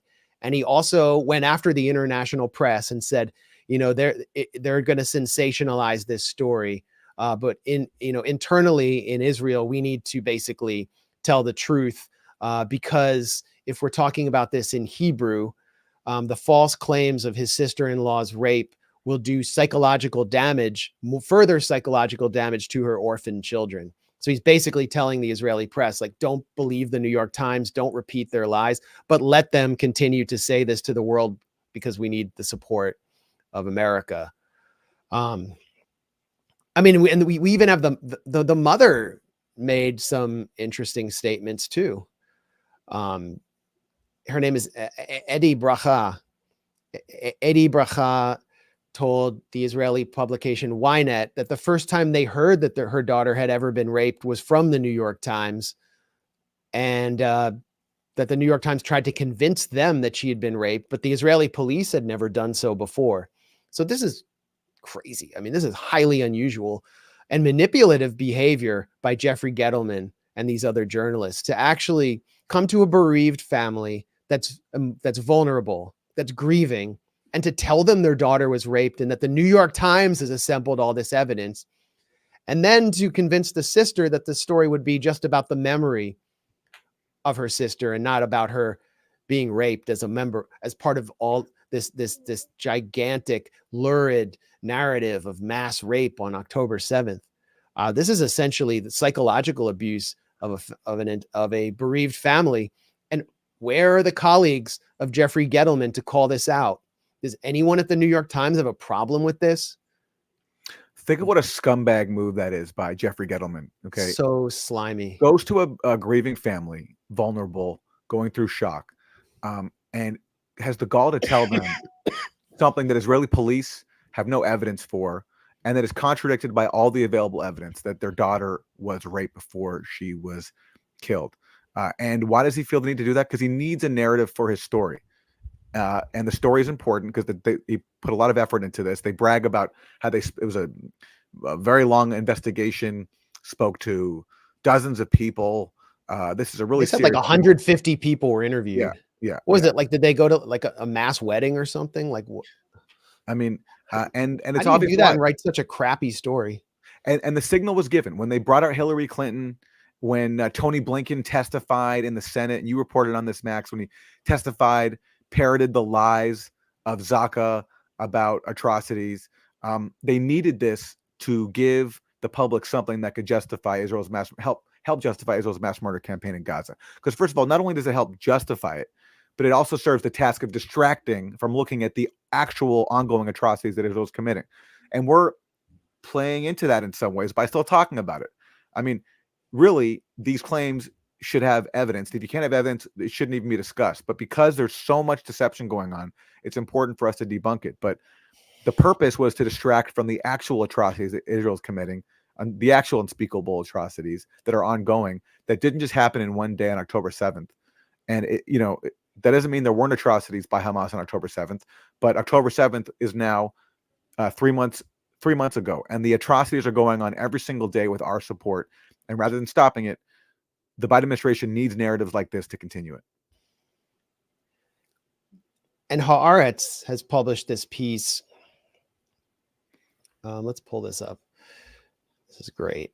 It's not actually great. It's horrible. But they publish a piece attacking me by name. And the piece argues that you're a conspiracist for saying what you just said, Aaron, which is so blatantly obvious that this propaganda was deployed to maintain faltering consent and support, international support for Israel's genocidal military operation in Gaza, especially among progressives in the US who support Joe Biden. It's so obvious. That's why they're doing this. It's not like they're just doing it to seek justice and because they're investigators. Here's the piece. You won't free Palestine by denying Hamas raped Israelis. Okay, first of all, no one thought that. Like, well, this will free Palestine. You won't. But I mean, you know, alternatively, you won't keep Palestine occupied by lying about it, because we are going to debunk it and we're going to have the last word. And that's what you don't like. That's why you're doing this. You don't actually care about what happened on October 7th or these people. You care about maintaining your privilege in an apartheid system as a member of Israel's Ashkenazi elite, whoever the author of this Haaretz piece is. And so, you know, they attack me. They call everyone a conspiracist for drawing the obvious conclusions about why this is happening. The people who could excuse Hamas of being murdered but draw the line at them being rapists are already convinced. Journalist Max Blumenthal of the Grayzone has been vociferously trying to discount witness statements. I think I've been like vociferously discounting them effectively. And then the author fabricates this quote by me. This person who witnessed the most traumatic thing a human can experience was slow to share the full details of that living nightmare, is a key talking point. But that's a quote by me. I never said that. Brianna Joy Gray, the former Bernie Sanders press secretary who's denied Hamas's atrocities, no quote by her doing that, is trying to find someone to, quote, debate against Blumenthal about whether this sexual violence occurred. Surprisingly, she has not had any takers. It should be unsurprisingly, first of all. But second of all, she's not had any takers because because Zionist propagandists fear having their lies interrogated in public, as we just saw with this Washington Post reporter who wants to write a slimy hit piece on us. No one's going to. Sorry, go ahead. Yeah, go ahead. Well, I just wanted to look at another article from Haaretz, which acknowledges what we've been saying from the start. There's no Haaretz versus Haaretz. Yeah, there's no evidence to back up these claims. This is from the Hebrew version of Haaretz, so it's translated by machine. It says the police are having difficulty locating victims of sexual assault or witnesses to acts from the Hamas attack and are unable to connect the existing evidence with the victims described in it. Now, 3 months after the massacre, the organization decided to turn to the public to encourage those who have information on the matter to come and testify. So, what does that mean? First of all, there's witness claims of things like 3 severed heads, of a woman having her breast cut off with a box cutter. And Israeli police are admitting there is zero physical evidence to back up any of this. Even though they have all the bodies, there's no evidence so far to back any of that up. And also, this article says that the people who they claim suffered sexual violence are not willing to testify, which is odd. But they're therefore asking the public to come up with any more information, which basically is an appeal for people to come forward and help Israel make this case that is not there because there is no evidence for it. And this is from the English language version of that article. This is what it says. In the few cases where police have already amassed testimony about the sexual assault Hamas committed during its massacre in southern Israel, they haven't yet been able to identify the specific victims of the acts to which witnesses have testified. And yes, because we've heard outlandish testimony about a woman's breast being cut off with a box cutter, and then Hamas militants playing with it, and also being stabbed repeatedly in the back while she was raped. We've heard about 3 severed, the same woman claiming she saw 3 severed heads. another man claiming that he saw someone's head being someone being decapitated and the head rolling in front of him. There's no evidence for any of this. And so this is Israel admitting that they have zero physical evidence to back up these claims. Well, they also identify the key witness as S, who is Yes. identified in the New York Times article as a 24-year-old accountant who only goes by Sapir, who is a key witness for the Israeli police. And they say, while the police believe her, they can't find any evidence to back up her claims in the Haaretz article. Exactly. So, and she's the key witness identified in the Jeffrey Gettleman article. yeah. And what Israeli police are saying is that they have no evidence for any of this. And I mean, this is a major, murder investigation where there is evidence. So it's not just the case of believe Israeli women. We're not going to do that when someone says they saw 3 women get decapitated, the heads being displayed, and then the Israeli police can't find one decapitated person. Yeah. And then, so how did Jeffrey Gettleman handle that? Because Jeffrey Gettleman is obviously aware of the absence of any forensic evidence. So what does he do in his article? He says that evidence was accidentally destroyed by the rescue workers, and that they part of the reason why there wasn't any forensic evidence collected is because of Jewish burial traditions, in which after someone passes away, you're supposed to bury them quickly. So because of that, Gettleman says there was no physical evidence collected. That, of course, would not rule out conducting autopsies, exhuming the bodies, which happens. But does Jeffrey Gettleman mean to say that inside Israel, there's never been a murder investigation relying on forensic evidence because of Jewish burial rituals? Did he think that one through? It's such a complete joke. And I think what he's trying to do there, and you pointed this out, Max, is saying that if you ask for forensic evidence, then you're being anti-Semitic by basically not taking into account the sanctity of Jewish burial rituals. It's such a complete farce. Yeah, then there's a big photo of Yossi Landau, the Southern commander of Zaka, the supposed rescue organization, the guy who confirmed the beheaded baby story, who said he saw a fetus cut out of a pregnant woman.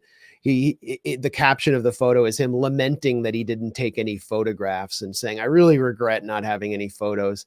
It's like their photos, everyone's snapping photos everywhere they go, taking selfies, and you had the ability to show the world that Hamas was ISIS, and you just didn't. You passed up the opportunity, and then you went and lied. You just went and lied. That's what happened.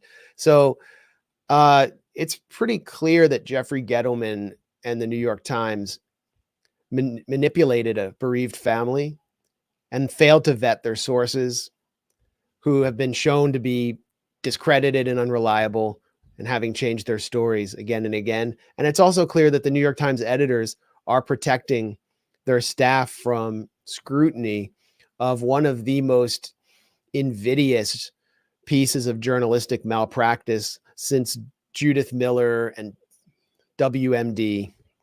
Since the Washington Post reported repeatedly on Libyan soldiers being given Viagra to carry out mass rape, a regime change deception that helped drive the destabilization of Libya and entire swaths of Africa.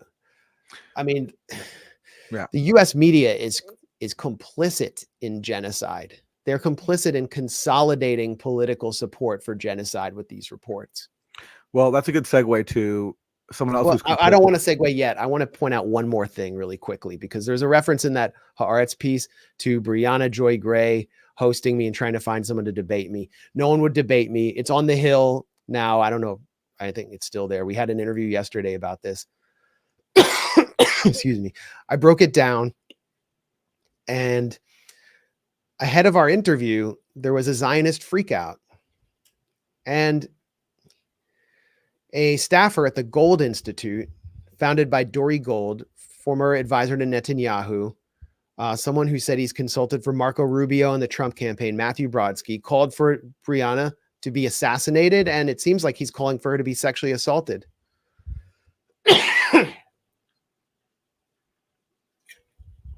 So this is what we're up against. These are people who, I mean, my DMs are filled with this kind of stuff now. This is the violent, psychotic mind of modern Zionism. cooking up rape fantasies. Has he deleted this? He was suspended. Sorry, I need to take a coughing break, and I'll be right back for the next All right. segment. Well, while you do that, we're going to look at Jake Tapper, and I'm going to ask Max to talk about the guy he's witnessing, because one of the witnesses, the purported witnesses who claims they witnessed rape on October 7th, is a guy named Roz Cohen. And as Max has pointed out, there's a lot of problems with his story. But here's Jake Tapper taking him seriously and giving him an interview.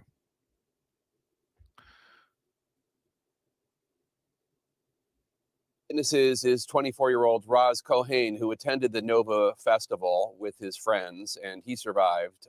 Roz, I know none of this is easy to talk about, but it's important that the world hear from witnesses. While you were hiding out that day, hiding from Hamas, you saw 5 men, 5 of these terrorists, pulling a young woman out of a van. Tell us what you saw next.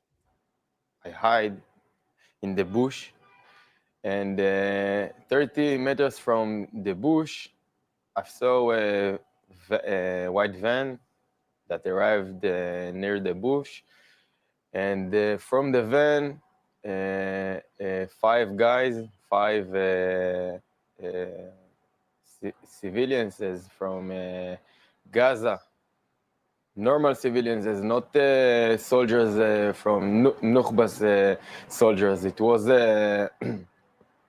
regular people from Gaza with normal clothes, and they started to pull their clothes off. It was like a half a circle, and the girl was in the middle of the circle. And after they pulled the clothes off the girl, they started to one of them started to rape her, and it was something like a 30 seconds. And all right, so you get the picture. And now Roz Cohen, which Jake Tapper did not mention, he's an Israeli Special Forces veteran and a mercenary who has worked in Africa to do the kinds of work that mercenaries do in Africa, which, I'm assuming is not very ethical, to put it mildly. That's Roz Cohen. Max, if you missed it, we're talking about Roz Cohen, who Jake Tapper just gave a friendly interview to. Yeah. So just going through some of the problems with Roz Cohen. Here he is taking a selfie from October 7th. This is the riverbed he was hiding in. Yeah, just as he claimed to have witnessed a gang rape. Yeah, so he claims, maybe this selfie comes before he witnesses the gang rape, but this is at the same time that he claims all this was happening. He's taking a smiling selfie.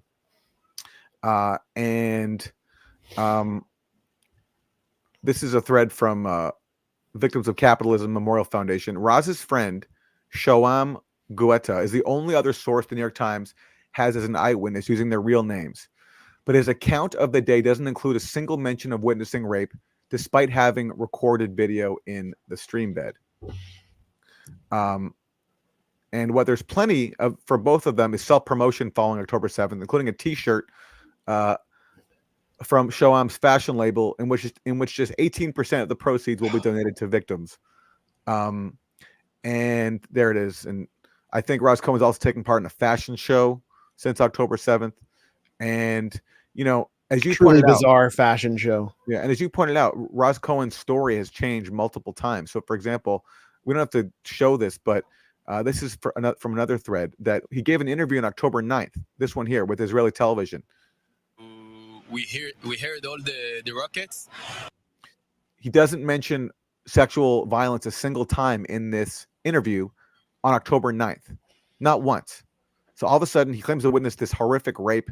He can't remember it all of a sudden on October 9th. So that's one example of how his story has just changed. This October 7th fashion show, in which survivors are trying to profit and gain fame from this horrific event, is so bizarre and revealing and so trashy, honestly. And it was held in Jaffa, an ethnically cleansed still, an ethnically cleansed city that still has a substantial Palestinian population. It looks like it was held in an Arab home or some kind of ethnically cleansed Arab theater south of Tel Aviv. Just look at this. And this is what Roz Cohen participated in. She's wearing a dress of bullets. And the fashion show is heavily sexualized, incorporating death, children, sex, biblical figures. He's dressed as Moses. That's Roz Cohen right there as Moses. The tablets.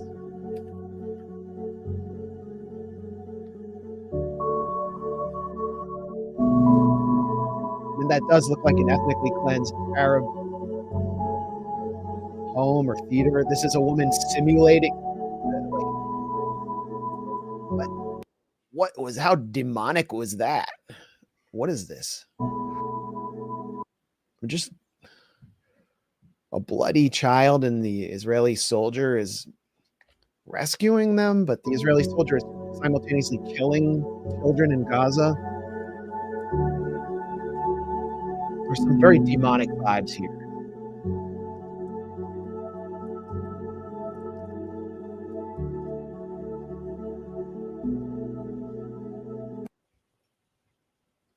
So some colonial atrocity couture there. It's truly bizarre. This is one of the participants in the fashion show who was attempting to invoke. This is someone who attended the Nova Electronic Music Festival, kind of someone who is seeking to invoke the sense that mass rape occurred with her dress in this highly sexualized presentation. I mean, I think there needs to be, a critical theory academic should write an essay on this. If I had like months, I could write an essay on the whole psyche that's being exposed here, but I don't have time. Anyway, what we get in U.S. media is Jake Tapper, just basically spitting lies that were already recycled from the New York Times. So, I mean, I want to move on closer to something closer to home, unless you have anything to add, Aaron. No. Good.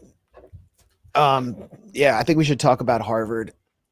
I went to UPenn, as you know, and I didn't really, I wasn't really around much activism there. It was the 1990s. Like the only protest held when I was at UPenn that I can remember, which I didn't participate in, was when beer was banned from campus for 2 days because there was an alcohol overdose, which tells you about the student body there. The issue of Palestine just wasn't present there. Now it is on Ivy League campuses, and elites are freaking out. And it's not just, when you think of elites, you think of, it's not just the university administration.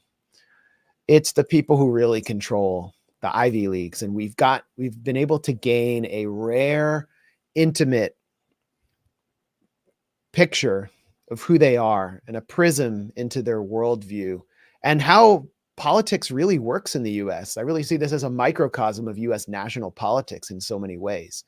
So Claudine Gay, the Harvard president, resigned under enormous pressure after huge amounts of money, of donations were canceled to Harvard. And I don't know, we'll quote from Claudine Gay's essay in the New York Times, kind of explaining her resignation, or at least getting back at those who compelled her to resign. And then I'll give my take on what I think really happened here, and we'll hear what Aaron thinks. But here's what Claudine Gay said. "Yes, I made mistakes in my initial response to the atrocities of October 7th. I should have stated more forcefully what all people of good conscience know. Hamas is a terrorist organization that seeks to eradicate the Jewish state. And at a congressional hearing last month, I fell into a well-laid trap. I neglected to clearly articulate that calls for the genocide of Jewish people are abhorrent and unacceptable, and that I would use every tool at my disposal to protect students from that kind of hate. So Claudine Gay is still groveling. She's still groveling before pro-Israel forces. She has resigned as president. She was the first Black president of Harvard. Her appointment was historic, but she's still on in a member of Harvard's faculty.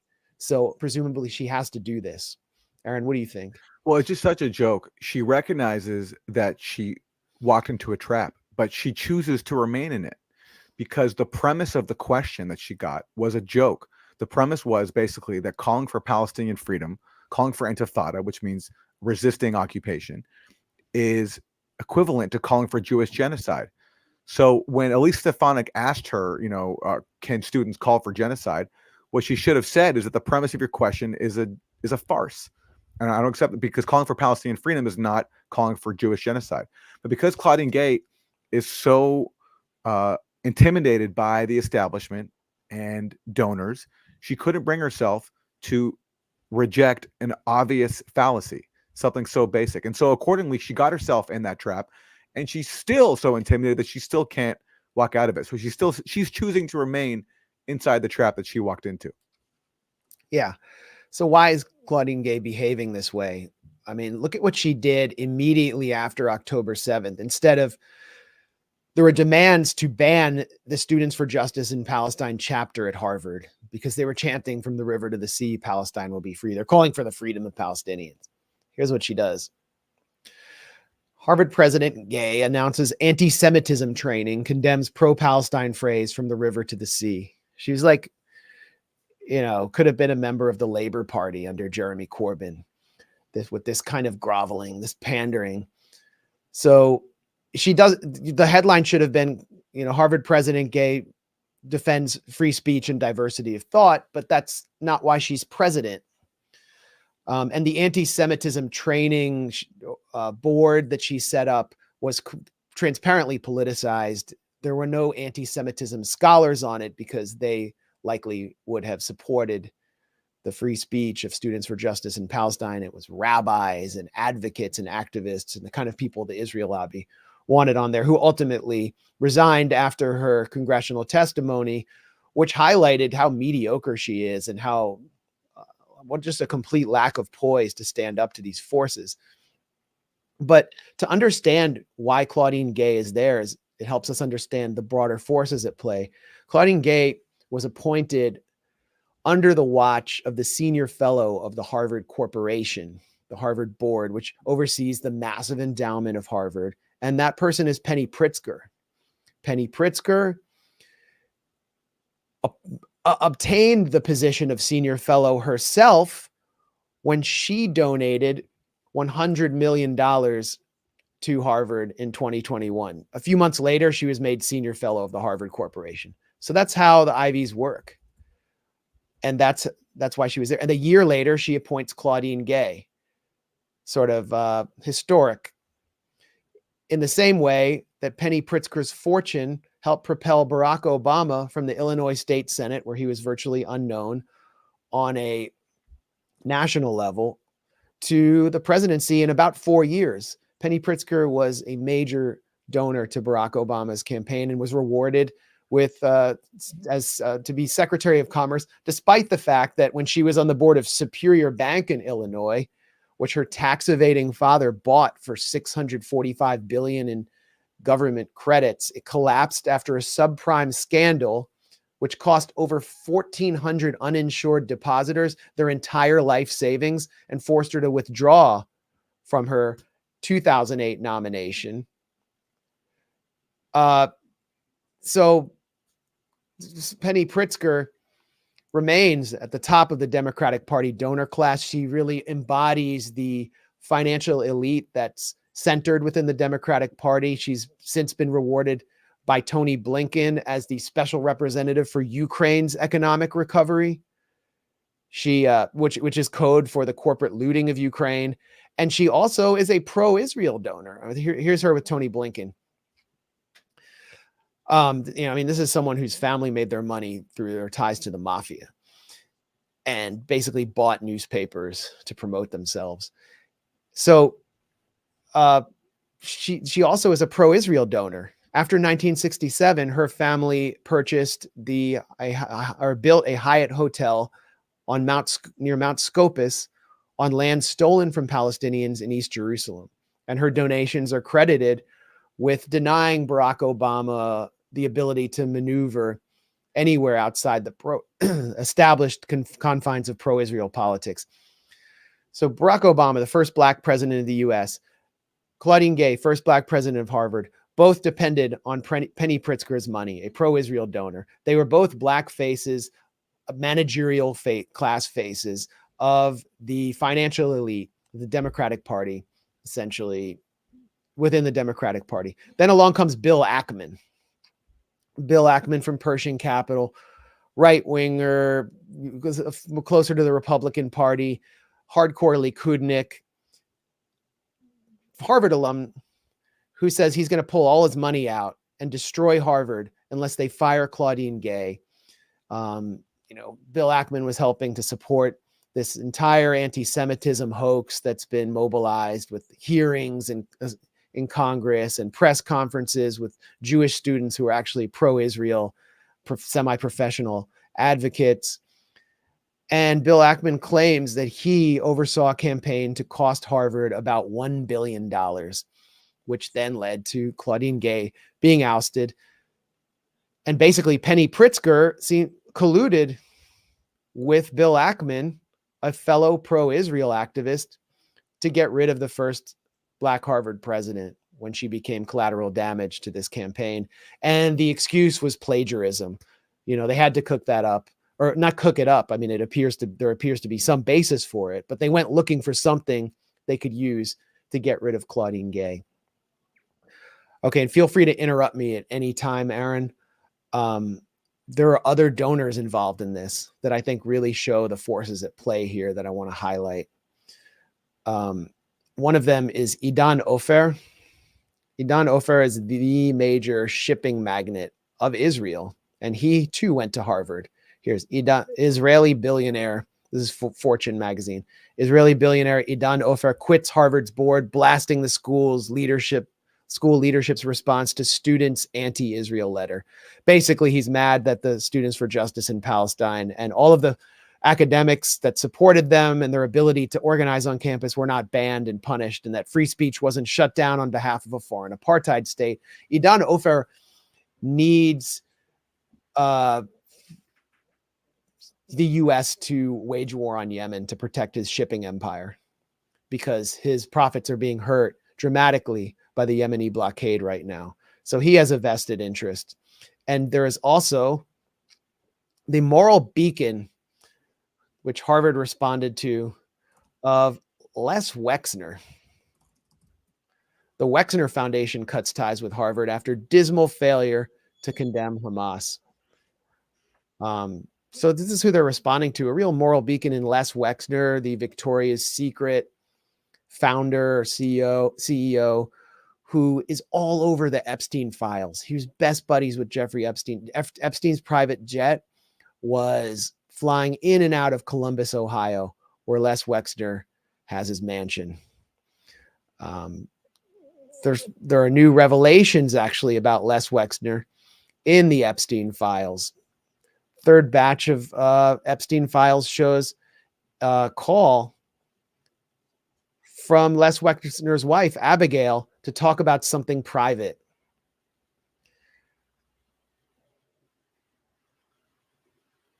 I wonder what they wanted to talk about. Les Wexner was as close as anyone. No, I don't want notifications. To Jeffrey Epstein. And who is Jeffrey Epstein, by the way? He was someone who donated so much to Harvard that he was able to open an institute, a transhumanist experimentation institute within the school, I believe, where his buddy Alan Dershowitz would visit him all the time. He donated something like $10 million to Harvard. Jeffrey Epstein would have been, if he were still alive and he hadn't been exposed here and he'd still been getting all of these sweetheart deals from federal prosecutors who were told at one point to back off because he's tied to intelligence. Jeffrey Epstein probably would have been in headlines pulling his support out of Harvard over Claudine Gay in Palestine too. So these are the forces that are determining the future of academic freedom. Politico calls it a battle of the billionaires because now they're gunning for Penny Pritzker. These are the forces that control US politics, the donor class. This is one key reason why Biden cannot orchestrate a ceasefire today, is because these are the people paying for his reelection campaign. And they're paying for Donald Trump's reelection campaign too. And they're paying for Bobby Kennedy, RFK Jr., this supposedly independent candidate, to be in the race. Bill Ackman is donating to Bobby Kennedy, a so-called advocate of free speech, while Ackman demands a totalitarian system of speech codes at Harvard to protect the privilege of his ethno-religious group and only those members who support Israel's military. So we're getting a preview of the 2024 campaign here and what's happening at Harvard and MIT, where they're gunning for the president next, who doesn't even have any plagiarism charges against her. It's two wings of the same financial elite fighting to appoint the front-facing manager to advance their interests while uniting around Israel's need to commit genocide in Gaza. That's the 2024 election between Biden and Trump. And I'm going to have to jump off. So I think we should read a couple of super chats before we go. Chris Leonard, thanks very much for your donation. He says, your work is priceless. Wow. Do you think the 84-page filing does anything more than catch a headline? And he added a link to the document. I do think Israel is going to have to respond to this, and they will. And these kinds of filings can have a political impact. The ICJ is the court that ruled that the U.S. was guilty of committing international terrorism against Nicaragua in the 1980s when it mined its port. And of course, the U.S. refused to abide by the ruling, but politically, it did have an impact because this is the UN court ruling that the U.S. was guilty of state terrorism. And how can you read this submission and conclude anything but what South Africa did, which is that Israel's committing genocide? So, obviously Biden is Biden and his administration is who they are, but I do think that these motions can have an impact in just showing the world how the entire world, with the exception of Washington, is against what is going on and can build the case for holding Israel accountable, if not in court, at least in the court of public opinion. And I do think that's important. We can't be too optimistic, but what South Africa did is moral leadership, and they know something about living under apartheid and an apartheid state supported by the U.S., as we talked about last time. Well, thank you so much, Chris. Thank you, really Chris. Appreciate it. Giordano says, do you think Ukraine will receive long-distance missile capacity from the U.S.? What is your opinion on the possibility of a World War III hot war, considering the conflict in Israel and the one in Ukraine? I mean, Biden is completely out of it, and if he has one guiding worldview, it's just complete. He just believes fully in U.S. supremacy and the supremacy of Israel. So how far is he willing to go? I mean, it's like, how do we get inside his demented head? But certainly everything the U.S. is doing is to encourage escalation, especially in the Middle East. In Ukraine, the strategy has always been, let Ukraine sacrifice itself to bleed Russia. And that's not going well anymore. But, Russia has nukes. Everyone knows that. Everyone knows what would happen if there's a direct war. So, no, if I'm making predictions, I don't think we're going to see U.S. and Russia fighting. I think the U.S. will continue the strategy of sacrificing Ukrainians for as long as possible until there's nobody left to sacrifice. And if you read the dire media reports, it's just horrible what's going on. And again, this is another show where we didn't have time to get into Ukraine, but let me play one clip because this happened recently. We had to get another insider. I've lost track of how many people now have admitted that there was a peace deal between Russia and Ukraine in early April 2022 that could have shut this whole war down, prevented all these tens of thousands of deaths that have ensued since. But this Russia-Ukraine peace deal was blocked by the U.S. And here is a Ukrainian ambassador who was part of the Ukrainian delegation. He was there in Istanbul. And in his telling, Putin went out of his way to make peace. And they signed an agreement. They had a deal in Turkey. But that's when, as we all know now, Boris Johnson came over to Kyiv and told Zelensky to keep fighting. And this ambassador's name is Alexander Chalyi. I can't pronounce it. I apologize to Ukrainian speakers. But here he is becoming the latest person to admit that there was indeed a peace deal in Turkey, which was blocked. I was in that moment in the group of Ukrainian negotiators. We negotiate with Russian delegation practically 2 months, in March and April, the possible peaceful settlement agreement between Ukraine and Russia. And we, as you remember, concluded so-called Istanbul communique. And we were very close in the middle of April, in the end of April, to finalize our war with some peaceful settlement. For some reasons, it was postponed. But to my mind, Putin, this is my personal view, Putin in 1 week after started his aggression in 24 February last year, very quickly understood he did mistake and tried to do everything possible to conclude agreement with Ukraine. And communique, it was his personal decision to accept the text of this communique, which totally far away from the initial proposal of Russia, ultimatum proposal of Russia, which they put before the Ukrainian delegation in Minsk. So we managed to find a very real compromise. So Putin really wanted to reach some peaceful settlement with Ukraine. It's very important to remember. Okay. So how many times did he say there Putin really wanted to reach a peace deal? He did everything possible. And then he says very briefly that for some reasons it was postponed, or he doesn't detail that part, but we know what happened there. That's when, as I said before, Boris Johnson came over and told Kyiv that we're not going to back you up on this, that to sign this deal, Ukraine needed security guarantees from the US and the UK. And Zelensky was told by Boris Johnson, no, we're not going to give you that. You have to keep fighting Putin.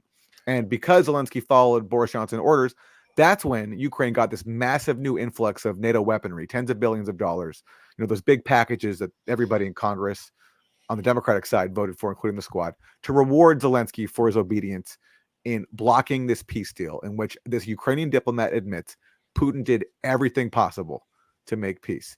And the U.S. did everything possible to prolong this war because their only goal was not to defend Ukraine. It was to bleed Russia. And it newly calls into question all the statements from Antony Blinken, who said that there's no meaningful evidence of that Russia wants diplomacy. Well, this is more meaningful evidence that we've just seen right now from a Ukrainian official who was there. And the New York Times recently came out with more, saying that Putin has been floating the idea of a ceasefire since September 2022. And all throughout that time, the policy has been the same. Just keep sacrificing Ukrainians as cannon fodder to bleed Russia. And what we've been seeing from the Ukrainians is in their messaging kind of threats against the U.S. If you do not authorize more aid, I mean, this was Zelensky's message when he last arrived in Washington, authorize more aid, give us more weapons, or we will attack deeper into Russia and escalate. And so these attacks that we saw in Belgorod on a family Christmas festival with MLRS rockets, which are less precise than Russia's Kinzhal missiles, for example, in which they attacked civilians deliberately in the center of a Russian city, was an attempt to drag the U.S. back in. And what happened? It led to a massive escalation by Russia against military targets inside Ukrainian cities. And the U.S. continues to back away. The U.S. and Russia's demonstrating that their arsenal is full and that they can hit back hard and escalate. And after the failed counteroffensive, I don't see how Ukraine can escalate to the point where there will be World War III unless they do something even more dramatic than they're doing, because at the same time, Russia is still practicing escalation management. with these strikes. I mean, they're not going to just send their entire military into Kiev, but they are. It looks like they're starting an offensive of their own. So I think right now the more imminent threat. I mean, I think we've been in World War III for some time, and Syria was sort of the beginning. If you consider that all the forces at play inside Syria, it was at least a preview. And World War III will not play out the way World War II did. But the more imminent threat right now is a regional war, which Israel has every intention of instigating, as we've been talking about for the last 2 hours. Yeah, that's a good place to wrap it on the looming threat of World War III. Because by the way, Liza from the Washington Post went to Harvard Kennedy School. Oh, so there we go. That's what you get from Harvard. I love it when it all ties in. That's awesome. Of course you did.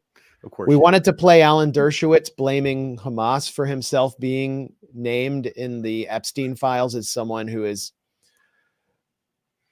accused of he's accused of sexually abusing multiple underage women in the Epstein files. And he blamed Hamas and blamed feminists for not condemning Hamas. So maybe we'll get to that next time. Thank you everyone for your support. And, I hope this was as edifying for you as it was for me. I really felt like this stream was therapeutic. We gave them a live phone call. They really can't complain. That was awesome.